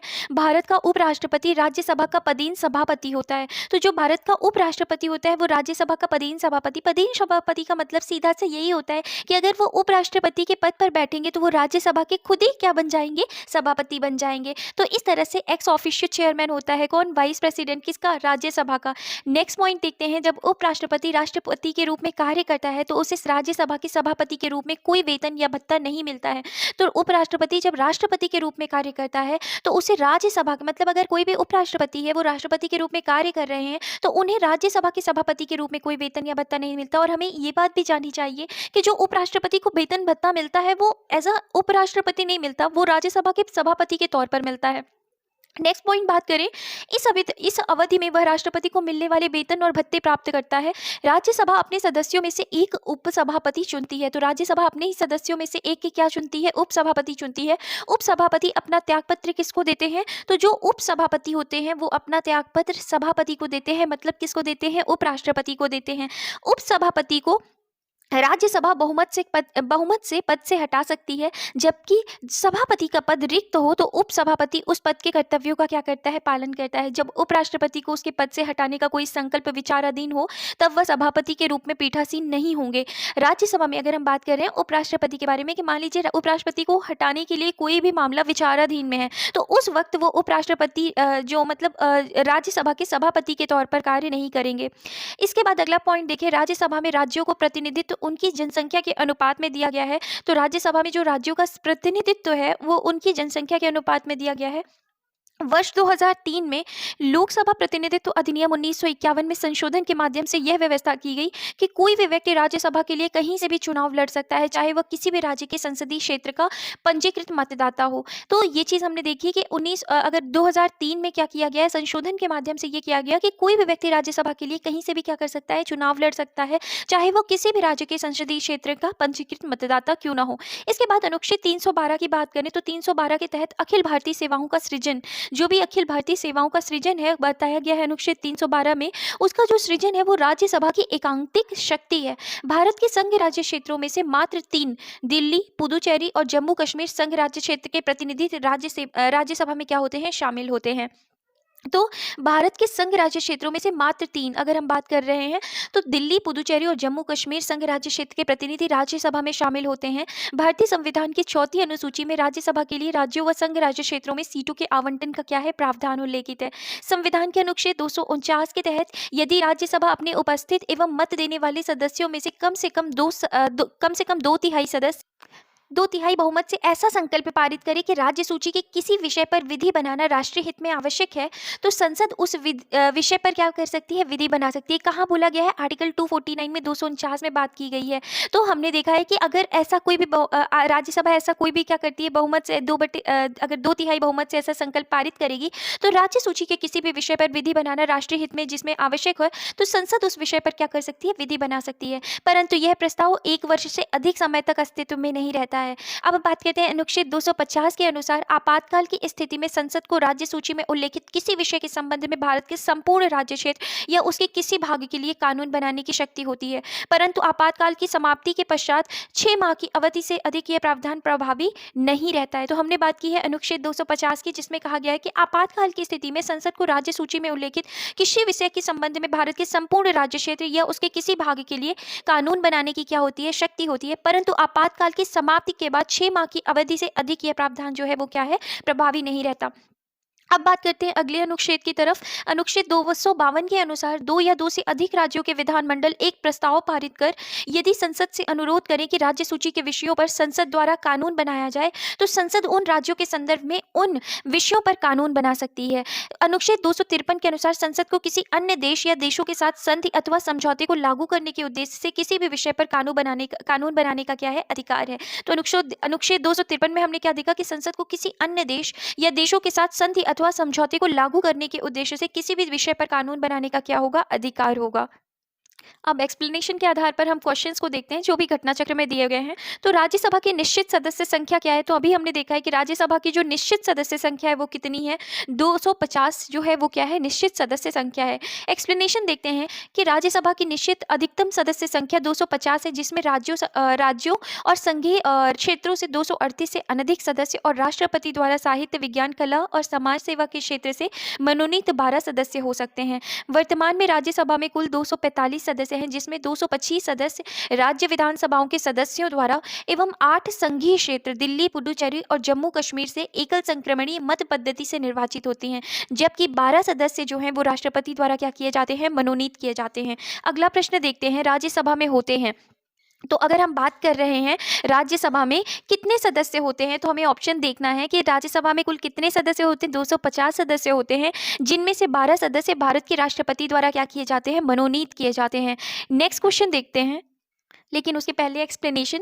संविधान के अनुच्छेद 80(1) के उपखंड क एवं ख के अनुसार राज्यों के और संघ राज्य क्षेत्रों के 238 से अनधिक प्रतिनिधियों तथा राष्ट्रपति द्वारा नाम निर्देशित किए जाने वाले 12 सदस्यों से मिलकर क्या बनेगी, राज्यसभा बनेगी। तो राज्यसभा के बारे में प्रावधान कहाँ दिया गया है, अनुच्छेद 80 में दिया गया है। नेक्स्ट क्वेश्चन देखते हैं, राज्यसभा में राज्यों को प्रतिनिधित्व निम्नांकित में से किस आधार पर दिया जाता है। तो अगर हम बात करें राज्यों को जो प्रतिनिधित्व है वो जनसंख्या के आधार पर दिया जाता है, तो उनकी जनसंख्या के अनुपात के स्थान के आधार पर क्या दिया जाता है, राज्यों को प्रतिनिधित्व दिया जाता है। एक्सप्लेनेशन देखते हैं, तो राज्यसभा में राज्यों और संघ राज्य क्षेत्रों को प्रतिनिधित्व उनकी जनसंख्या के अनुपात में दिया जाता है। इस प्रकार किस राज्य से राज्यसभा में कितनी सीटें होंगी, इसका निर्धारण संविधान की चौथी अनुसूची में कर दिया गया है।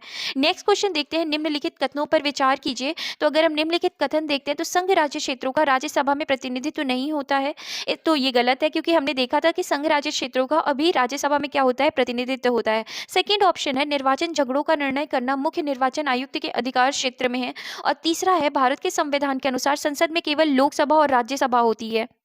तो अगर हम यहाँ देख रहे हैं, तो संघ राज्य क्षेत्रों का राज्यसभा में प्रतिनिधित्व नहीं होता है, ये पहला ऑप्शन बिल्कुल गलत है। निर्वाचन झगड़ों का निर्णय करना मुख्य निर्वाचन आयुक्त के अधिकार क्षेत्र में है, तो ये क्या है, ये भी गलत है। और तीसरा ऑप्शन है, भारत के संविधान के अनुसार संसद में केवल लोकसभा और राज्यसभा होती है, गलत है। भारत के संविधान के अनुसार संसद में लोकसभा, राज्यसभा और राष्ट्रपति भी होते हैं। तो इसमें ये तीनों ही ऑप्शन क्या है, गलत है। तो आइए अगर हम देखें, तो इसका जो करेक्ट आंसर होगा वो डी होगा, कोई भी नहीं। एक्सप्लेनेशन देखें, तो संघ राज्य क्षेत्रों का राज्यसभा में प्रतिनिधित्व होता है। दिल्ली के लिए 3, पुडुचेरी के लिए 1 तथा जम्मू कश्मीर के लिए 4 राज्यसभा सीटें हैं। निर्वाचन संबंधी झगड़ों का निर्णय करना न्यायपालिका के अधिकार क्षेत्र में आता है। तो हमने देखा कि जो निर्वाचन संबंधी झगड़ों का निर्णय करना है वो न्यायपालिका के क्षेत्र में आता है, ना कि मुख्य निर्वाचन आयुक्त के क्षेत्र में। संविधान के अनुच्छेद अगर हम 79 के अनुसार देखें, तो संसद के 3 अंग हैं, राष्ट्रपति, लोकसभा और राज्यसभा। तो हमने ये एक्सप्लेनेशन देखी। इसके बाद अगला प्रश्न देखते हैं, राज्यसभा के सदस्य जो चुने जाते हैं, तो राज्यसभा के सदस्य कहाँ से चुने जाते हैं, तो राज्यों की विधानसभाओं द्वारा राज्यसभा के सदस्यों को क्या किया जाता है, चुना जाता है। अगर हम यहाँ एक्सप्लेनेशन देखें, तो अनुच्छेद 80 के खंड 4 के अनुसार राज्यसभा के सदस्य राज्य विधानसभाओं के निर्वाचित सदस्यों द्वारा अनुपातिक प्रतिनिधित्व पद्धति के आधार पर एकल संक्रमणी मत द्वारा क्या होते हैं, चुने जाते हैं। नेक्स्ट क्वेश्चन है, निम्नलिखित में से राज्यसभा के विषय में कौन सही है। तो यह भंग नहीं की जा सकती, बिल्कुल सही है। इसका कार्यकाल 5 वर्ष का होता है, गलत है, क्योंकि हमने पढ़ा था कि राज्यसभा का जो कार्यकाल है वो 6 वर्ष का होता है। प्रत्येक 2 वर्ष बाद इसके 1/3 सदस्यों का क्या कार्यकाल समाप्त हो जाता है, सही है। इसके सदस्य 25 वर्ष से कम आयु के नहीं होंगे, तो ये गलत है। 30 वर्ष के से कम आयु के क्या होंगे, नहीं होंगे, तो 30 वर्ष होगा। और यहाँ पे क्या है, ये तो इसके जो करेक्ट ऑप्शन है वो क्या है, 1 और 3। तो अगर हम यहाँ पे ऑप्शन देखते हैं, तो सी ऑप्शन जो है वो क्या है, बिल्कुल सही है। और अगर हम बात करते हैं यहाँ पर एक्सप्लेनेशन की, तो राज्यसभा एक स्थायी सदन है, इसे भंग नहीं किया जा सकता है। इसके सदस्यों का कार्यकाल 6 वर्ष तक का होता है। प्रत्येक 2 वर्ष बाद इसके 1/3 सदस्यों का कार्यकाल क्या हो जाता है, समाप्त हो जाता है। इसके सदस्यों की आयु कम से कम 30 वर्ष होनी चाहिए। नेक्स्ट क्वेश्चन देखते हैं। नीचे दो कथन कथन दिए गए हैं, एक को अभिकथन तथा दूसरे को कारण कहा गया है। अगर हम अभिकथन को पढ़ते हैं, राज्यसभा का विघटन नहीं होता, कारण उसके 1/3 सदस्य हर दूसरे वर्ष क्या हो जाते हैं, सेवानिवृत्त हो जाते हैं। तो बात सही है कि राज्यसभा का विघटन नहीं होता। क्यों? क्योंकि हर दूसरे वर्ष में 1/3 सदस्य क्या होते रहते हैं, रिटायर होते रहते हैं और आते रहते हैं। तो इस तरीके से विघटन नहीं होता। तो अगर हम बात करें तो ये जो ऑप्शन ए है वो क्या है, ए और आर दोनों सही है, और आर जो है वो ए की क्या है, सही व्याख्या कर रहा है।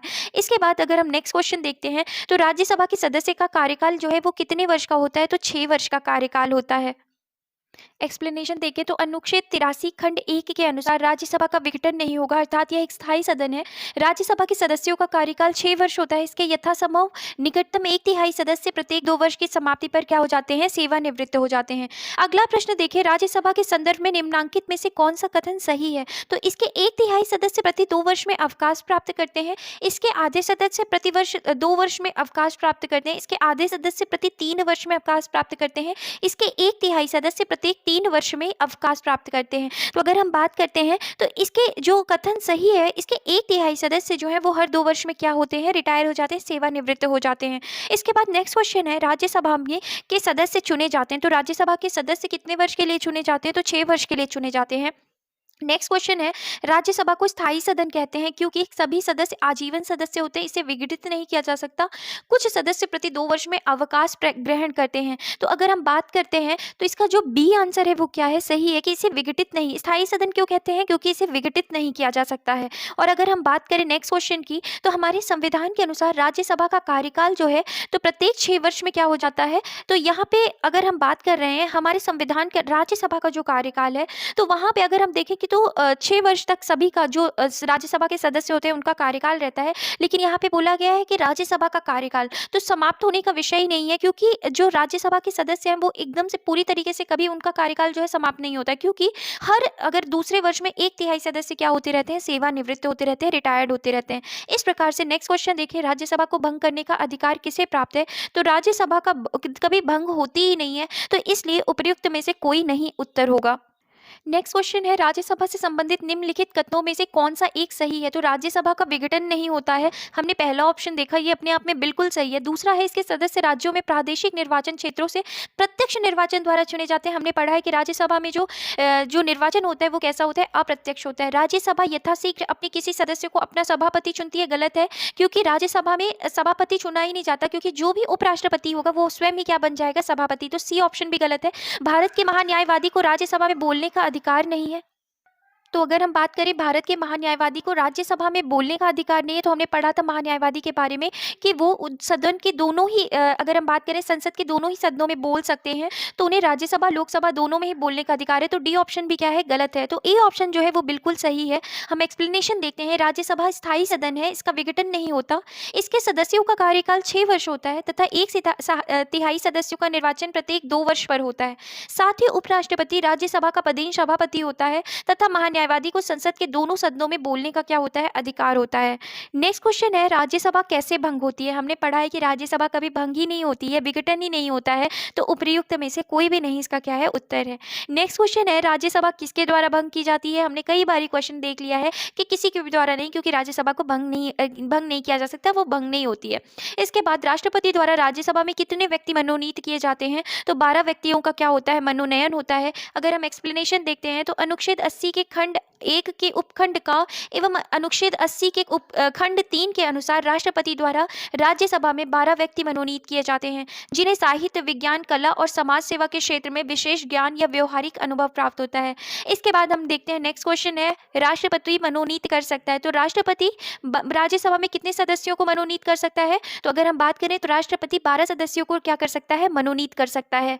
तो इस प्रश्न का सही उत्तर क्या होगा, डी ऑप्शन जो है वो क्या है, बिल्कुल सही है। नेक्स्ट क्वेश्चन देखते हैं, राज्यसभा के सदस्य बनने हेतु अर्हताओं के संदर्भ में निम्नलिखित अभिकथन पर विचार कीजिए तथा उसके नीचे दिए गए कूट से सही उत्तर चुनिए। तो अगर हम बात करें राज्यसभा के सदस्य बनने के लिए अर्हताएं, तो उम्र कम से कम 30 वर्ष होनी चाहिए, बिल्कुल सही है।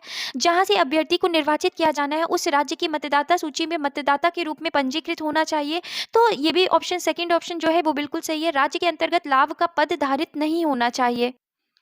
तो यहाँ पे अगर हम बात करते हैं तो 3 हमें पता है कि राज्यसभा का सदस्य वही बनेगा जो लाभ का पद धारण ना करता हो, तो राज्य के अंतर्गत लाभ का पद धारण ना करता हो। अगर हम यहाँ सेकंड ऑप्शन देखें, जहाँ से अभ्यर्थी को निर्वाचित किया जाना है उस राज्य की मतदाता सूची में मतदाता के रूप में पंजीकृत होना चाहिए। तो हमने पढ़ा था कि 2003 से इस प्रावधान को क्या कर दिया गया है, खत्म कर दिया गया है। तो ये सेकंड ऑप्शन क्या है, गलत है। तो इसमें कौन से ऑप्शन सही है, पहला और तीसरा ऑप्शन जो है वो क्या है, सही है। तो बी ऑप्शन क्या है, सही है। एक्सप्लेनेशन देख लेते हैं कि दिए गए, अगर हम एक्सप्लेनेशन देखते हैं तो दिए गए अभिकथनों में अभिकथन जो 2 है वो गलत है। राज्यसभा के लिए लोक प्रतिनिधित्व अधिनियम 1951 के अनुसार व्यक्ति का नाम किसी भी संसदीय निर्वाचन क्षेत्र से मतदाता के रूप में पंजीकृत होना चाहिए। तो संसदीय निर्वाचन क्षेत्र से मतदाता के रूप में पंजीकृत होना चाहिए।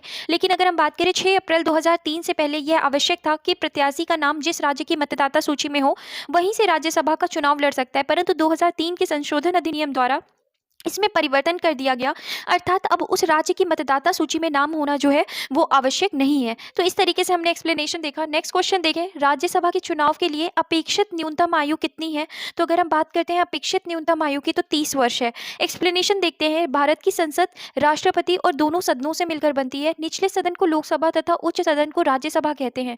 राज्यसभा के निर्वाचन के लिए न्यूनतम आयु जो है वो कितनी है, 30 वर्ष है। नेक्स्ट क्वेश्चन है, प्रथम अभिनेत्री तो जो राज्यसभा के लिए नामांकित की गई, तो जो प्रथम अभिनेत्री है राज्यसभा के लिए नामांकित की गई उनका नाम क्या है, तो नरगिस दत्त नाम है। इसके बाद एक्सप्लेनेशन देखते हैं। अगर हम एक्सप्लेनेशन देखें तो भारत की प्रथम अभिनेत्री जिन्हें राज्यसभा के लिए नामांकित किया गया नरगिस दत्त थी। उनका कार्यकाल 3 अप्रैल 1980 से 3 मई 1981 तक रहा। जयललिता जयराम AIDMK की राज्यसभा सदस्य थी जो 3 अप्रैल 1984 से 28 जनवरी 1989 तक अपने पद पर रहीं। इसके बाद वैजयंतीमाला बाली राज्यसभा के लिए नामांकित सदस्यों में थी। देविका रानी चौधरी वर्ष 1900 अगर हम बात करें 69 में प्रथम दादा साहब फाल्के पुरस्कार प्राप्त करने वाली अभिनेत्रियां थीं। तो इनके बाद नरगिस दत्त के बाद जो भी ऑप्शन थे हमने उनके बारे में भी देखा। नेक्स्ट क्वेश्चन है, निम्नलिखित में से कौन एक कथन राज्य सूची के विषय में संबंध में विधि बनाने की संसद की शक्ति के बारे में सही नहीं है। तो अगर हम बात कर रहे हैं कि राज्य सूची के विषय के संबंध में विधि बनाने की संसद की शक्ति के बारे में सही नहीं है, तो ऑप्शंस जो हैं वो हैं, राज्यसभा को घोषित करना होगा कि ऐसा करना राष्ट्रीय हित में है। सेकेंड ऑप्शन है, राज्यसभा को उपस्थित और मत देने वाले सदस्यों में से कम 2/3 सदस्यों द्वारा समर्थित संकल्प पारित करना होगा।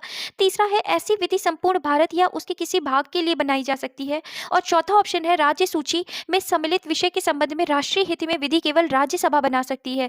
तो अगर हम बात करें तो इसमें पूछा गया कि कौन सा ऑप्शन नहीं है, तो ये जो डी ऑप्शन है वो करेक्ट नहीं है। अगर हम देखें कि राज्य सूची में सम्मिलित विषय के संबंध में राष्ट्रीय हित में की विधि केवल राज्यसभा बना सकती है, ऐसा नहीं है।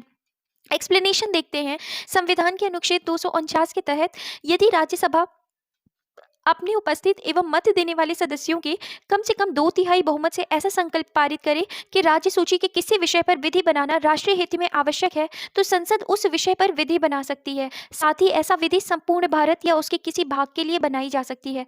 राज्य सूची में सम्मिलित विषय पर राष्ट्रीय हित में विधि राज्यसभा द्वारा प्रस्ताव पारित होने के उपरांत संसद बनाती है, न कि केवल राज्यसभा। अतः कथन डी जो है वो सही नहीं है। इसके बाद अगला प्रश्न हम देखते हैं कि राष्ट्रीय हित में भारत की संसद राज्य सूची के विषय में, अगर हम बात करें, नेक्स्ट दोबारा क्वेश्चन देखते हैं कि राष्ट्रीय हित में भारत की संसद राज्य सूची के किसी भी विषय पर विधिक शक्ति प्राप्त कर लेती है यदि इसके लिए एक संकल्प जो है वो कहाँ से पारित हो। तो अगर हम बात करें तो अगर हम देखें तो राज्यसभा द्वारा अपने उपस्थित एवं मत देने वाले सदस्यों के कम से कम 2/3 बहुमत से अगर पारित कर दे तो कोई भी अगर जो राज्य सूची में विषय आता है उस विषय पर संसद क्या कर सकती है, उस विषय पर संसद कानून बना सकती है। इसके बाद अगला प्रश्न हम देखते हैं, भारतीय संविधान का कौन सा अनुच्छेद संसद को राज्य सूची के विषय पर कानून बनाने के लिए शक्ति प्रदान करता है। तो अगर हम बात करें कौन सा अनुच्छेद जो है वो संसद को राज्य सूची के विषय पर कानून बनाने के लिए शक्ति प्रदान करता है, तो वो कौन सा अनुच्छेद है, अनुच्छेद 249 है।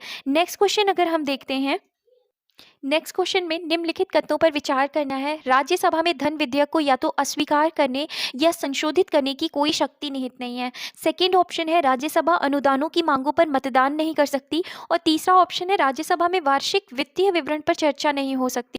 तो अगर हम इसमें ऑप्शन देखें, तो अगर राज्यसभा में धन विधेयक को या तो अस्वीकार करने या संशोधित करने की कोई शक्ति निहित नहीं है, तो अगर हम बात करें तो ये बिल्कुल सही है कि राज्यसभा में धन विधेयक को अस्वीकार करने या संशोधित करने की कोई शक्ति निहित नहीं है।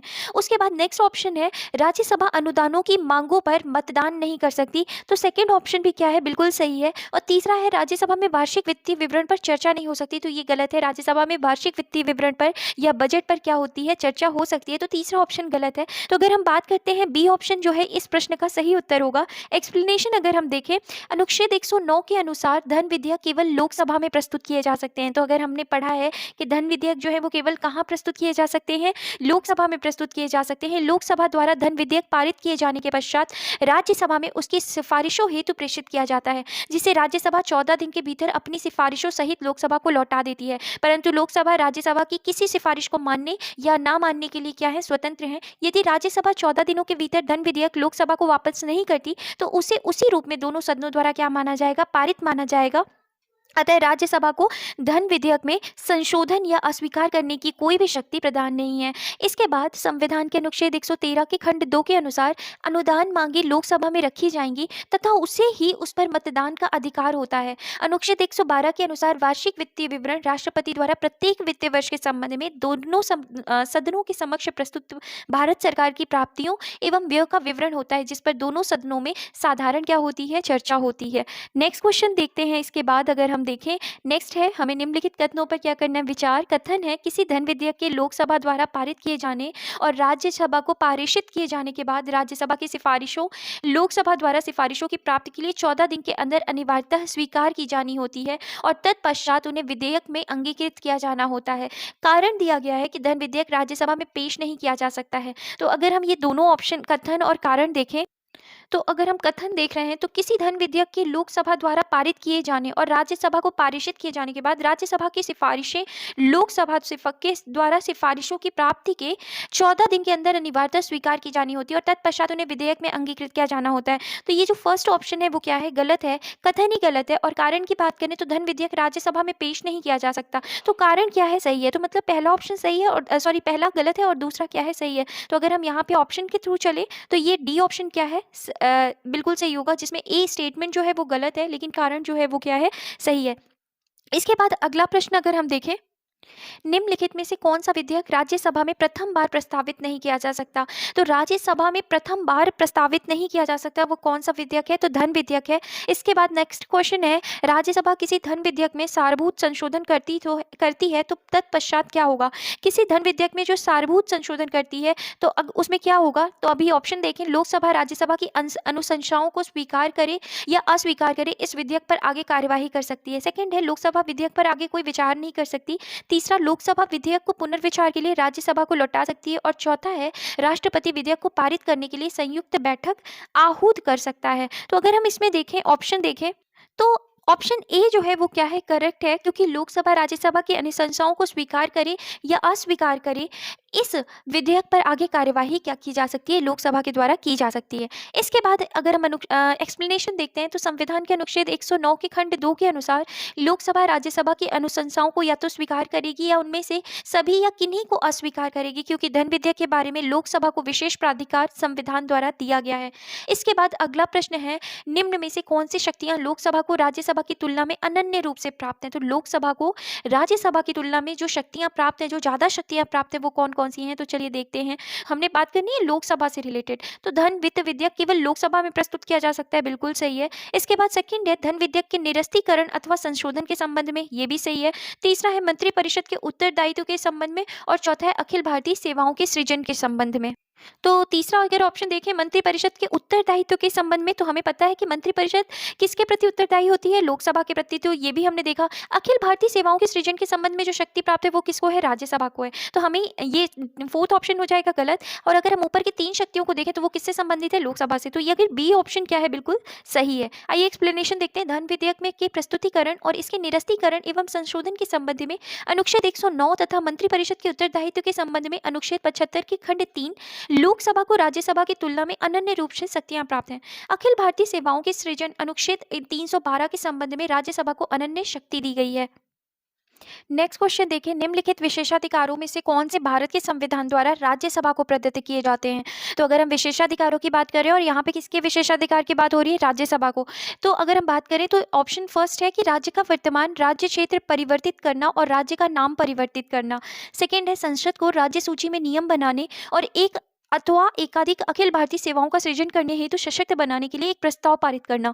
तीसरा ऑप्शन है राष्ट्रपति की निर्वाचन प्रक्रिया में संशोधन करना और राष्ट्रपति की सेवानिवृत्ति के पश्चात उनकी पेंशन निर्धारित करना। और चौथा ऑप्शन है चुनाव आयोग के क्रियाकलापों का निर्धारण करना और चुनाव आयुक्तों की संख्या निर्धारित करना। तो हमने बहुत बारी पढ़ा है कि राज्यसभा को विशेषाधिकार प्राप्त है कि वो अखिल भारतीय सेवाओं का क्या कर सकते हैं, सृजन करते हैं। तो अगर हम बात करें तो संसद को राज्य सूची में नियम बनाने और एक अथवा एकाधिक अखिल भारतीय सेवाओं का सृजन करने हेतु सशक्त बनाने के लिए एक प्रस्ताव पारित करना जैसी शक्ति जो है वो किस संविधान द्वारा किसको दी गई है, तो राज्यसभा को दी गई है। अगर हम एक्सप्लेनेशन देखते हैं तो अनुच्छेद 249 के तहत राज्यसभा यदि अपने उपस्थित एवं मत देने वाले सदस्यों के 2/3 बहुमत द्वारा राज्य सूची के किसी विषय पर कानून बनाने के लिए प्रस्ताव पारित कर दे तो संसद उस पर कानून बना सकती है। इस प्रकार यदि राज्यसभा अनुच्छेद 312 के तहत अखिल भारतीय सेवाओं की स्थापना, जिनमें न्यायिक सेवाएं भी शामिल हैं, के लिए यदि उपस्थित और मत देने वाले सदस्यों में से 2/3 सदस्यों के समर्थन से संकल्प पारित कर दे तो संसद ऐसी सेवा या सेवाओं की क्या कर सकती है, स्थापना कर सकेगी। इस तरीके से हमने ये क्वेश्चन देखा। अभी नेक्स्ट क्वेश्चन देखते हैं, भारतीय संविधान के अंतर्गत निम्नलिखित में से कौन सा अनुच्छेद संसद को राज्य सूची के विषय में राज्य सूची के विषय के संबंध में विधि बनाने की शक्ति प्रदान करता है? तो हमने बहुत बारी पढ़ा है ये कि कौन सा अनुच्छेद है, अनुच्छेद 249 है। अब नेक्स्ट क्वेश्चन देखते हैं कि निम्नलिखित में से किसके संबंध में राज्यसभा का अनन्य अधिकार है? तो राज्यसभा का अनन्य अधिकार किसमें है? तो एक नई अखिल भारतीय सेवा के सृजन हेतु संस्तुति करना जो है वो राज्यसभा का एक अनन्य अधिकार है। इसमें एक्सप्लेनेशन देखते हैं कि भारतीय संविधान के अनुच्छेद 312 के तहत एक नई अखिल भारतीय सेवा के सृजन हेतु संस्तुति करना राज्यसभा का अनन्य अधिकार है। इस अनुच्छेद के अनुसार राज्यसभा अखिल भारतीय सेवाओं, जिनके अंतर्गत अखिल भारतीय न्यायिक सेवा भी है, के लिए यदि उपस्थित और मत देने वाले सदस्यों में से 2/3 सदस्यों के समर्थन से संकल्प पारित कर दे तो संसद ऐसी सेवा या सेवाओं की स्थापना कर सकेगी। नेक्स्ट क्वेश्चन देखें अगर, तो निम्नलिखित में से कौन राज्यसभा की एकांतिक शक्ति के अंतर्गत आता है? तो अगर हम बात करें राज्यसभा की एकांतिक शक्ति के अंतर्गत कौन सी शक्ति आती है, तो नई अखिल भारतीय सेवाओं का सृजन करना ही राज्यसभा की एक एकांतिक शक्ति के अंतर्गत आता है। नेक्स्ट क्वेश्चन देखते हैं कि राज्यसभा की लोकसभा की समान शक्तियां किस क्षेत्र में है? तो अगर हम बात करें कि लोकसभा के समान राज्यसभा की शक्ति समान शक्ति किस क्षेत्र में है, तो हमें पता है कि अगर कोई भी प्रस्ताव लोकसभा से आता है और अगर उसका अनुमोदन राज्यसभा के द्वारा ना किया जाए तब तक वो जो है वो नियम नहीं बनाया जा सकता। तो कोई भी बिल अगर राज्यसभा से प्रस्तावित हो रहा है तो उसे लोकसभा, फिर उसके बाद राष्ट्रपति के पास जाना होगा। ठीक उसी प्रकार से यदि लोकसभा में प्रस्तावित हो रहा है कोई विधेयक तो उसे राज्यसभा और उसके बाद फिर राष्ट्रपति के पास जाना पड़ेगा। तो अगर हम यहाँ पे बात करें तो संविधान में संशोधन करने के विषय में राज्यसभा की लोकसभा के समान क्या है, शक्तियां हैं। नेक्स्ट क्वेश्चन देखते हैं, अगर सबसे पहले इसका एक्सप्लेनेशन देख लेते हैं। दिए गए विकल्पों में राज्यसभा की लोकसभा के समान शक्तियां संविधान में संशोधन करने के विषय में है। संविधान संशोधन हेतु विधेयक चाहे किसी भी सदन में प्रस्तुत किया जाए परंतु उसे दोनों सदनों से पृथक पृथक पारित होना अनिवार्य है। नई अखिल भारतीय सेवाएं गठित करने के विषय में अनुच्छेद 312 के अंतर्गत राज्यसभा को आत्यंतिक शक्ति प्राप्त है। सरकार को हटाने के विषय में लोकसभा को ही शक्तियां प्राप्त हैं क्योंकि मंत्रिपरिषद सामूहिक रूप से लोकसभा के प्रति उत्तरदायी होती है। कटौती प्रस्ताव प्रस्तुत करने के विषय में भी लोकसभा को अधिक शक्तियां क्या है, प्राप्त हैं। नेक्स्ट क्वेश्चन देखें, निम्नलिखित राज्य युग्मों में से किसे राज्यसभा में समान प्रतिनिधित्व प्राप्त है? तो ये क्वेश्चन बहुत पहले का पूछा गया था। अगर हम आज के टाइम पे देखें तो ऐसा नहीं है, किसी भी अगर इन राज्यों में देखें तो किसी को भी समान राज्यसभा में समान प्रतिनिधित्व प्राप्त नहीं है। इस हिसाब से कोई भी सही उत्तर नहीं है। अगर हम एक्सप्लेनेशन देखें तो प्रश्नकाल में आंध्र प्रदेश और तमिलनाडु को राज्यसभा में समान प्रतिनिधित्व प्राप्त था। वर्तमान में आंध्र प्रदेश के विभाजन के उपरांत आंध्र प्रदेश में राज्यसभा की सीटें कितनी है, 11 है। और अगर हम बात करें आंध्र प्रदेश में लोकसभा सीटें कितनी है, तो हमने ऑलरेडी पढ़ा था कि 25 सीटें जो हैं वो आंध्र प्रदेश की हैं और तेलंगाना की जो लोकसभा सीटें हैं वो कितनी है, तो 17 हैं। और अगर हम आंध्र प्रदेश में राज्यसभा की सीटों की बात करें तो 11 सीटें हैं और तेलंगाना की कितनी है, 7 सीटें हैं। और अगर हम तमिलनाडु की बात करें तो तमिलनाडु की कितनी सीटें हैं, 18 सीटें हैं राज्यसभा में और लोकसभा में कितनी सीटें हैं, तो 39 सीटें हैं। इस प्रकार महाराष्ट्र में अगर हम बात कर रहे हैं तो अगर हम लोकसभा सीट की बात करें तो 48 सीट है और अगर हम राज्यसभा में बात कर रहे हैं कि महाराष्ट्र में कुल कितनी सीटें हैं, तो राज्यसभा में 19 सीटें हैं। गुजरात में 11 11 राज्यसभा सीटें हैं, राजस्थान में 10 राज्यसभा सीटें हैं। वर्तमान में राज्यसभा में समान प्रतिनिधित्व वाले राज्य या संघ राज्य क्षेत्र के अगर हम समूह की बात करें तो आंध्र प्रदेश, गुजरात और मध्य प्रदेश। अगर हम राज्यसभा की बात करें, इन क्वेश्चंस को थोड़ा ध्यान से देखिएगा क्योंकि एग्जाम में आए तो कंफ्यूजन ना हो। तो आंध्र प्रदेश, गुजरात और मध्य प्रदेश की अगर हम बात कर रहे हैं तो आंध्र प्रदेश में राज्यसभा सीटें कितनी है? 11 है। गुजरात में राज्यसभा सीटें कितनी है? 11। और मध्य प्रदेश में राज्यसभा सीटें कितनी है? 11। उड़ीसा तथा राजस्थान में जो सीटें हैं वो कितनी है? 10 हैं। और बिहार और पश्चिम बंगाल में 16 सीटें हैं। छत्तीस और हरियाणा में 5 सीटें, पंजाब, असम और तेलंगाना में 7 सीटें, उत्तराखंड, हिमाचल प्रदेश और एनसीटी दिल्ली में कितनी सीटें हैं? 3 सीटें। इसके बाद अगर हम बात करते हैं अरुणाचल प्रदेश, अरुणाचल प्रदेश, गोवा, मणिपुर, मेघालय, मिजोरम, नागालैंड, सिक्किम, त्रिपुरा, पुडुचेरी। अगर हम यहाँ की बात करते हैं तो कुल कितनी सीटें हैं राज्यसभा में? तो राज्यसभा में 1 सीटें हैं। तो अगर हम यहाँ पे हमने देखा है कि अभी वर्तमान की स्थिति में अगर हम बात कर रहे हैं तो वर्तमान में राज्यसभा में अगर हम बात करें तो कितना, तो अगर आंध्र प्रदेश, गुजरात और मध्य प्रदेश की बात करते हैं तो 11 सीट, ओडिशा, राजस्थान की बात करते हैं तो 10। इसके बाद OR, या हम इसको एक कोड वर्ड्स में भी याद कर सकते हैं कि ओडिशा से O और राजस्थान से R, तो OR से अगर हम याद करें तो ओडिशा, राजस्थान की 10 सीटें हैं। बिहार और पश्चिम बंगाल की बात करते हैं तो बिहार और पश्चिम बंगाल की 16 सीटें हैं। छत्तीसगढ़ और हरियाणा में 5, असम, पंजाब और तेलंगाना में 7 सीटें हैं। उत्तराखंड, हिमाचल प्रदेश, एनसीटी दिल्ली में 3। और इसके बाद हमने देखा कि प्रत्येक में कितनी सीटें हैं? 1 सीटें हैं। इसके बाद नेक्स्ट क्वेश्चन देखते हैं, राज्यसभा में उत्तर प्रदेश को आवंटित स्थान निम्न में से किन राज्यों को आवंटित स्थान का योग है? तो ये ऑलरेडी बहुत पहले का क्वेश्चन पूछा गया था, तो इस हिसाब से अगर हम उत्तर देखें तो कोई भी सही नहीं है। और अगर हम दिए गए अगर हम राज्यों में राज्यसभा की सीटें देखें तो आंध्र प्रदेश में हमने पढ़ा है कि 11 सीटें हैं राज्यसभा, मध्य प्रदेश में 11 है। इसके बाद तमिलनाडु में कितनी सीटें हैं? 18, बिहार में 16, गुजरात में 11, महाराष्ट्र में 19, उत्तर प्रदेश में राज्यसभा सीटें कितनी है? 31 है, पश्चिम बंगाल में 16 और कर्नाटक में 12। इस प्रकार उत्तर प्रदेश 34 सीटों से उत्तराखंड बन जाने के कारण उत्तर प्रदेश में राज्यसभा में सीटों की संख्या अब कितनी है? 31 है। मध्य प्रदेश से छत्तीसगढ़ बन जाने से सीटों की संख्या यहाँ घटकर 16 से कितनी हो गई? 11 रह गई। और बिहार से झारखंड बन जाने के कारण यहाँ सीटों की संख्या घटकर कितनी हो गई? 16 रह गई। तेलंगाना बनने के बाद आंध्र प्रदेश में 11 सीटें तथा तेलंगाना में 7 सीटें हैं। चूंकि प्रश्न वर्ष 2000 का है इसलिए उस समय उत्तर प्रदेश में राज्यसभा की 34 सीटें थी जो तत्कालीन आंध्र प्रदेश तथा मध्य प्रदेश अगर हम बात करें छत्तीसगढ़ के गठन के पूर्व की स्थिति के अनुसार 16 सीटों के योग के बराबर थी। नेक्स्ट क्वेश्चन है, नीचे कुछ राज्य तथा राज्यसभा में उन्हें आवंटित सदस्य संख्या की सूची दी गई है, उनमें से कौन सम्मिलित नहीं है? तो अगर हम बात करें तो हमें पता है कि मध्य प्रदेश में जो राज्यसभा की सीटें हैं तो मध्य प्रदेश में कितनी है? 11 है। तो अगर यहाँ पे कितना दिया गया है? मध्य प्रदेश में 16, इस वजह से ऑप्शन ए जो है वो करेक्ट आंसर नहीं है। इसके बाद अगला प्रश्न देखते हैं जहाँ पे हमें क्या करना है, राज्यसभा में स्थान और राज्य दिए गए हैं, हमें उस हिसाब से क्या करना है? मिलान करना है। तो अगर हम देखें आंध्र प्रदेश, महाराष्ट्र, कर्नाटक और पश्चिम बंगाल, तो अगर हम देखें तो आंध्र प्रदेश में राज्यसभा की सीटें कितनी है? 11 है, यहाँ पे 18 दिया गया है। और बाकी महाराष्ट्र की 19 है, कर्नाटक की 12 और पश्चिम बंगाल की 16। तो इस हिसाब से यहाँ पे क्योंकि जो ऑप्शन है वो गलत है इसलिए यहाँ पे ये जो उत्तर है कोई भी सही नहीं है। इसके बाद अगला प्रश्न देखते हैं, सूची 1 को सूची 2 में सम्मिलित कीजिए तथा सूचियों के नीचे दिए गए कूट से सही उत्तर का चयन कीजिए। तो अगर हम देखें यहाँ पे तो लिखा हुआ है राजस्थान, गुजरात, कर्नाटक और पंजाब। तो अगर हम देखते हैं कर्नाटक, तो कर्नाटक के पास कुल कितनी सीटें हैं? तो कर्नाटक के पास अगर हम देखें तो 12 सीटें हैं राज्यसभा में।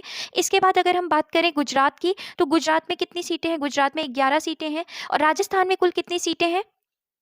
अगर बात करें राजस्थान में तो राजस्थान में कुल कितनी सीटें हैं? तो राजस्थान में 10 सीटें हैं। और पंजाब में कुल कितनी सीटें हैं राज्यसभा में? तो राज्यसभा में 7 सीटें। तो इस तरीके से हमारा ऑप्शन अगर हम देखें तो 1 का 1, बी का 3 और अगर बात करें सी का तो 4 और डी का क्या हो जाएगा? तो डी का 2। तो अगर ऑप्शन ए जो है वो क्या है? सही है। इसके बाद अगर हम बात करते हैं अगला क्वेश्चन, नेक्स्ट है हमें राज्यसभा सीट देखना है कि कौन से राज्य में कितनी राज्यसभा के सदस्यों की संख्या है या सीटों की संख्या है। तो अगर हम बात करें गुजरात की तो गुजरात में कुल कितनी सीटें हैं? 11 हैं। कर्नाटक की बात करते हैं तो 12 है। इसके बाद अगर हम बात करते हैं केरल की तो केरल में कितनी है? तो केरल की अगर हम बात करते हैं, अगर हम केरल की बात करें तो केरल में कितनी सदस्य संख्या है या कितनी सीटों की संख्या है? 9। और उड़ीसा में कितनी है? 10। तो इस हिसाब से अगर हमने देखा तो ए का 2 ऑप्शन और फिर अगर इस हिसाब से देखते हैं तो सी ऑप्शन जो है वो क्या है? करेक्ट आंसर है। इसके बाद हम यहाँ डायरेक्टली देख सकते हैं कि गुजरात में 11, कर्नाटक में 12 राज्यसभा की सीटें हैं, केरल में 9 और उड़ीसा में 10। नेक्स्ट क्वेश्चन देखते हैं कि कौन सा सही सुमेलित नहीं है। तो अगर हम बात करें यहाँ पे आंध्र प्रदेश का कितना दिया हुआ है? 18 दिया गया है, जबकि आंध्र प्रदेश में अगर हम देखें राज्यसभा सीटों की संख्या अगर हम हम देखें तो कितनी है, तो 11 ही है। इसके बाद ओडिशा, तो इसमें कौन सा सही सुमेलित नहीं है, तो ए ऑप्शन जो है वो सही सुमेलित नहीं है। अगर हम देखें अविभाजित आंध्र प्रदेश में राज्यसभा की सीटों की संख्या 18 थी, लेकिन आज के टाइम पे अगर हम आंध्र प्रदेश के विभाजन के पश्चात राज्यसभा में उसके लिए निर्धारित सीटों की संख्या कितनी हो गई है, 11 रह गई, और तथा 7 सीटें जो है वो तेलंगाना को प्राप्त हुई हैं। शेष विकल्प जो है वो सही सुमेलित है। नेक्स्ट क्वेश्चन है, निम्नलिखित में से किस राज्य से राज्यसभा के लिए निर्वाचित सदस्यों की संख्या जो है वो सबसे कम है। तो जो राज्यसभा के लिए निर्वाचित सदस्यों की संख्या जो है वो सबसे कम जो है वो कहाँ पे है, हिमाचल प्रदेश में है। एक्सप्लेनेशन देखते हैं कि दिए गए राज्य या संघ राज्य क्षेत्रों से राज्यसभा के लिए निर्वाचित होने वाले सदस्यों की संख्या इस प्रकार है। छत्तीसगढ़ से 5, हिमाचल प्रदेश में 3, झारखंड में 6 और जम्मू कश्मीर में 4। तो अगर हम इस तरह से देखते हैं तो कौन से, अगर देखें तो हिमाचल प्रदेश में कितना है, 3 है, तो इस हिसाब से सबसे कम कहाँ है, हिमाचल प्रदेश में। नेक्स्ट क्वेश्चन है, संघीय क्षेत्रों के प्रतिनिधित्व प्राप्त हैं। तो संघीय क्षेत्रों को प्रतिनिधित्व जो प्राप्त है वो संसद के दोनों सदनों में प्राप्त है। एक्सप्लेनेशन देखते हैं कि संसद के दोनों सदनों में संघीय क्षेत्रों को प्रतिनिधित्व प्राप्त है। राज्यसभा के सदस्यों की अधिकतम सदस्य संख्या 250 है। संघ राज्य क्षेत्र दिल्ली के पास 3 सीटें हैं, पुदुचेरी के पास 1, जम्मू कश्मीर के पास 4 को राज्यसभा में प्रतिनिधित्व प्राप्त है। शेष संघीय क्षेत्रों को इसमें प्रतिनिधित्व नहीं प्राप्त है। लोकसभा में अधिकतम 20 सदस्य संघ राज्य क्षेत्रों का क्या करते हैं, प्रतिनिधित्व कर सकते हैं। तो हमें सबसे पहली चीज जो ध्यान देनी है वो यही है कि संघ राज्य क्षेत्र में दिल्ली, पुदुचेरी और जम्मू कश्मीर, दिल्ली की अगर हम बात करें तो 3 सीट, पुदुचेरी की बात करें तो 1 और जम्मू कश्मीर की बात करें तो 4 सीटें जो है वो राज्यसभा में इनको क्या प्राप्त है, प्रतिनिधित्व प्राप्त है। नेक्स्ट क्वेश्चन देखते हैं, निम्नलिखित कथनों पर विचार कीजिए। राज्यसभा का सभापति तथा उपसभापति उस सदन के सदस्य नहीं होते हैं। तो ये गलत है, क्योंकि राज्यसभा का जो सभापति है वो तो सदन का सदस्य नहीं होता, लेकिन उपसभापति जो है वो सदन का ही क्या होता है, उसी सदन का क्या होता है, सदस्य होता है। तो ऑप्शन 1 जो है वो क्या है, गलत है। सेकंड ऑप्शन देखें, जबकि राष्ट्रपति के निर्वाचन में संसद के दोनों सदनों के मनोनीत सदस्यों को मतदान का कोई अधिकार नहीं होता, उनको उपराष्ट्रपति के निर्वाचन में मतदान का क्या होता है, अधिकार होता है। तो जो सेकंड ऑप्शन है वो क्या है, बिल्कुल सही है। तो अगर हम बात करें तो यहाँ पे बी केवल 2 जो है वो क्या है, सही है। एक्सप्लेनेशन देखते हैं कि अनुच्छेद अगर 89 खंड 1 के अनुसार देखें तो राज्यसभा का सभापति उपराष्ट्रपति होता है, जो कि सदन का सदस्य नहीं होता।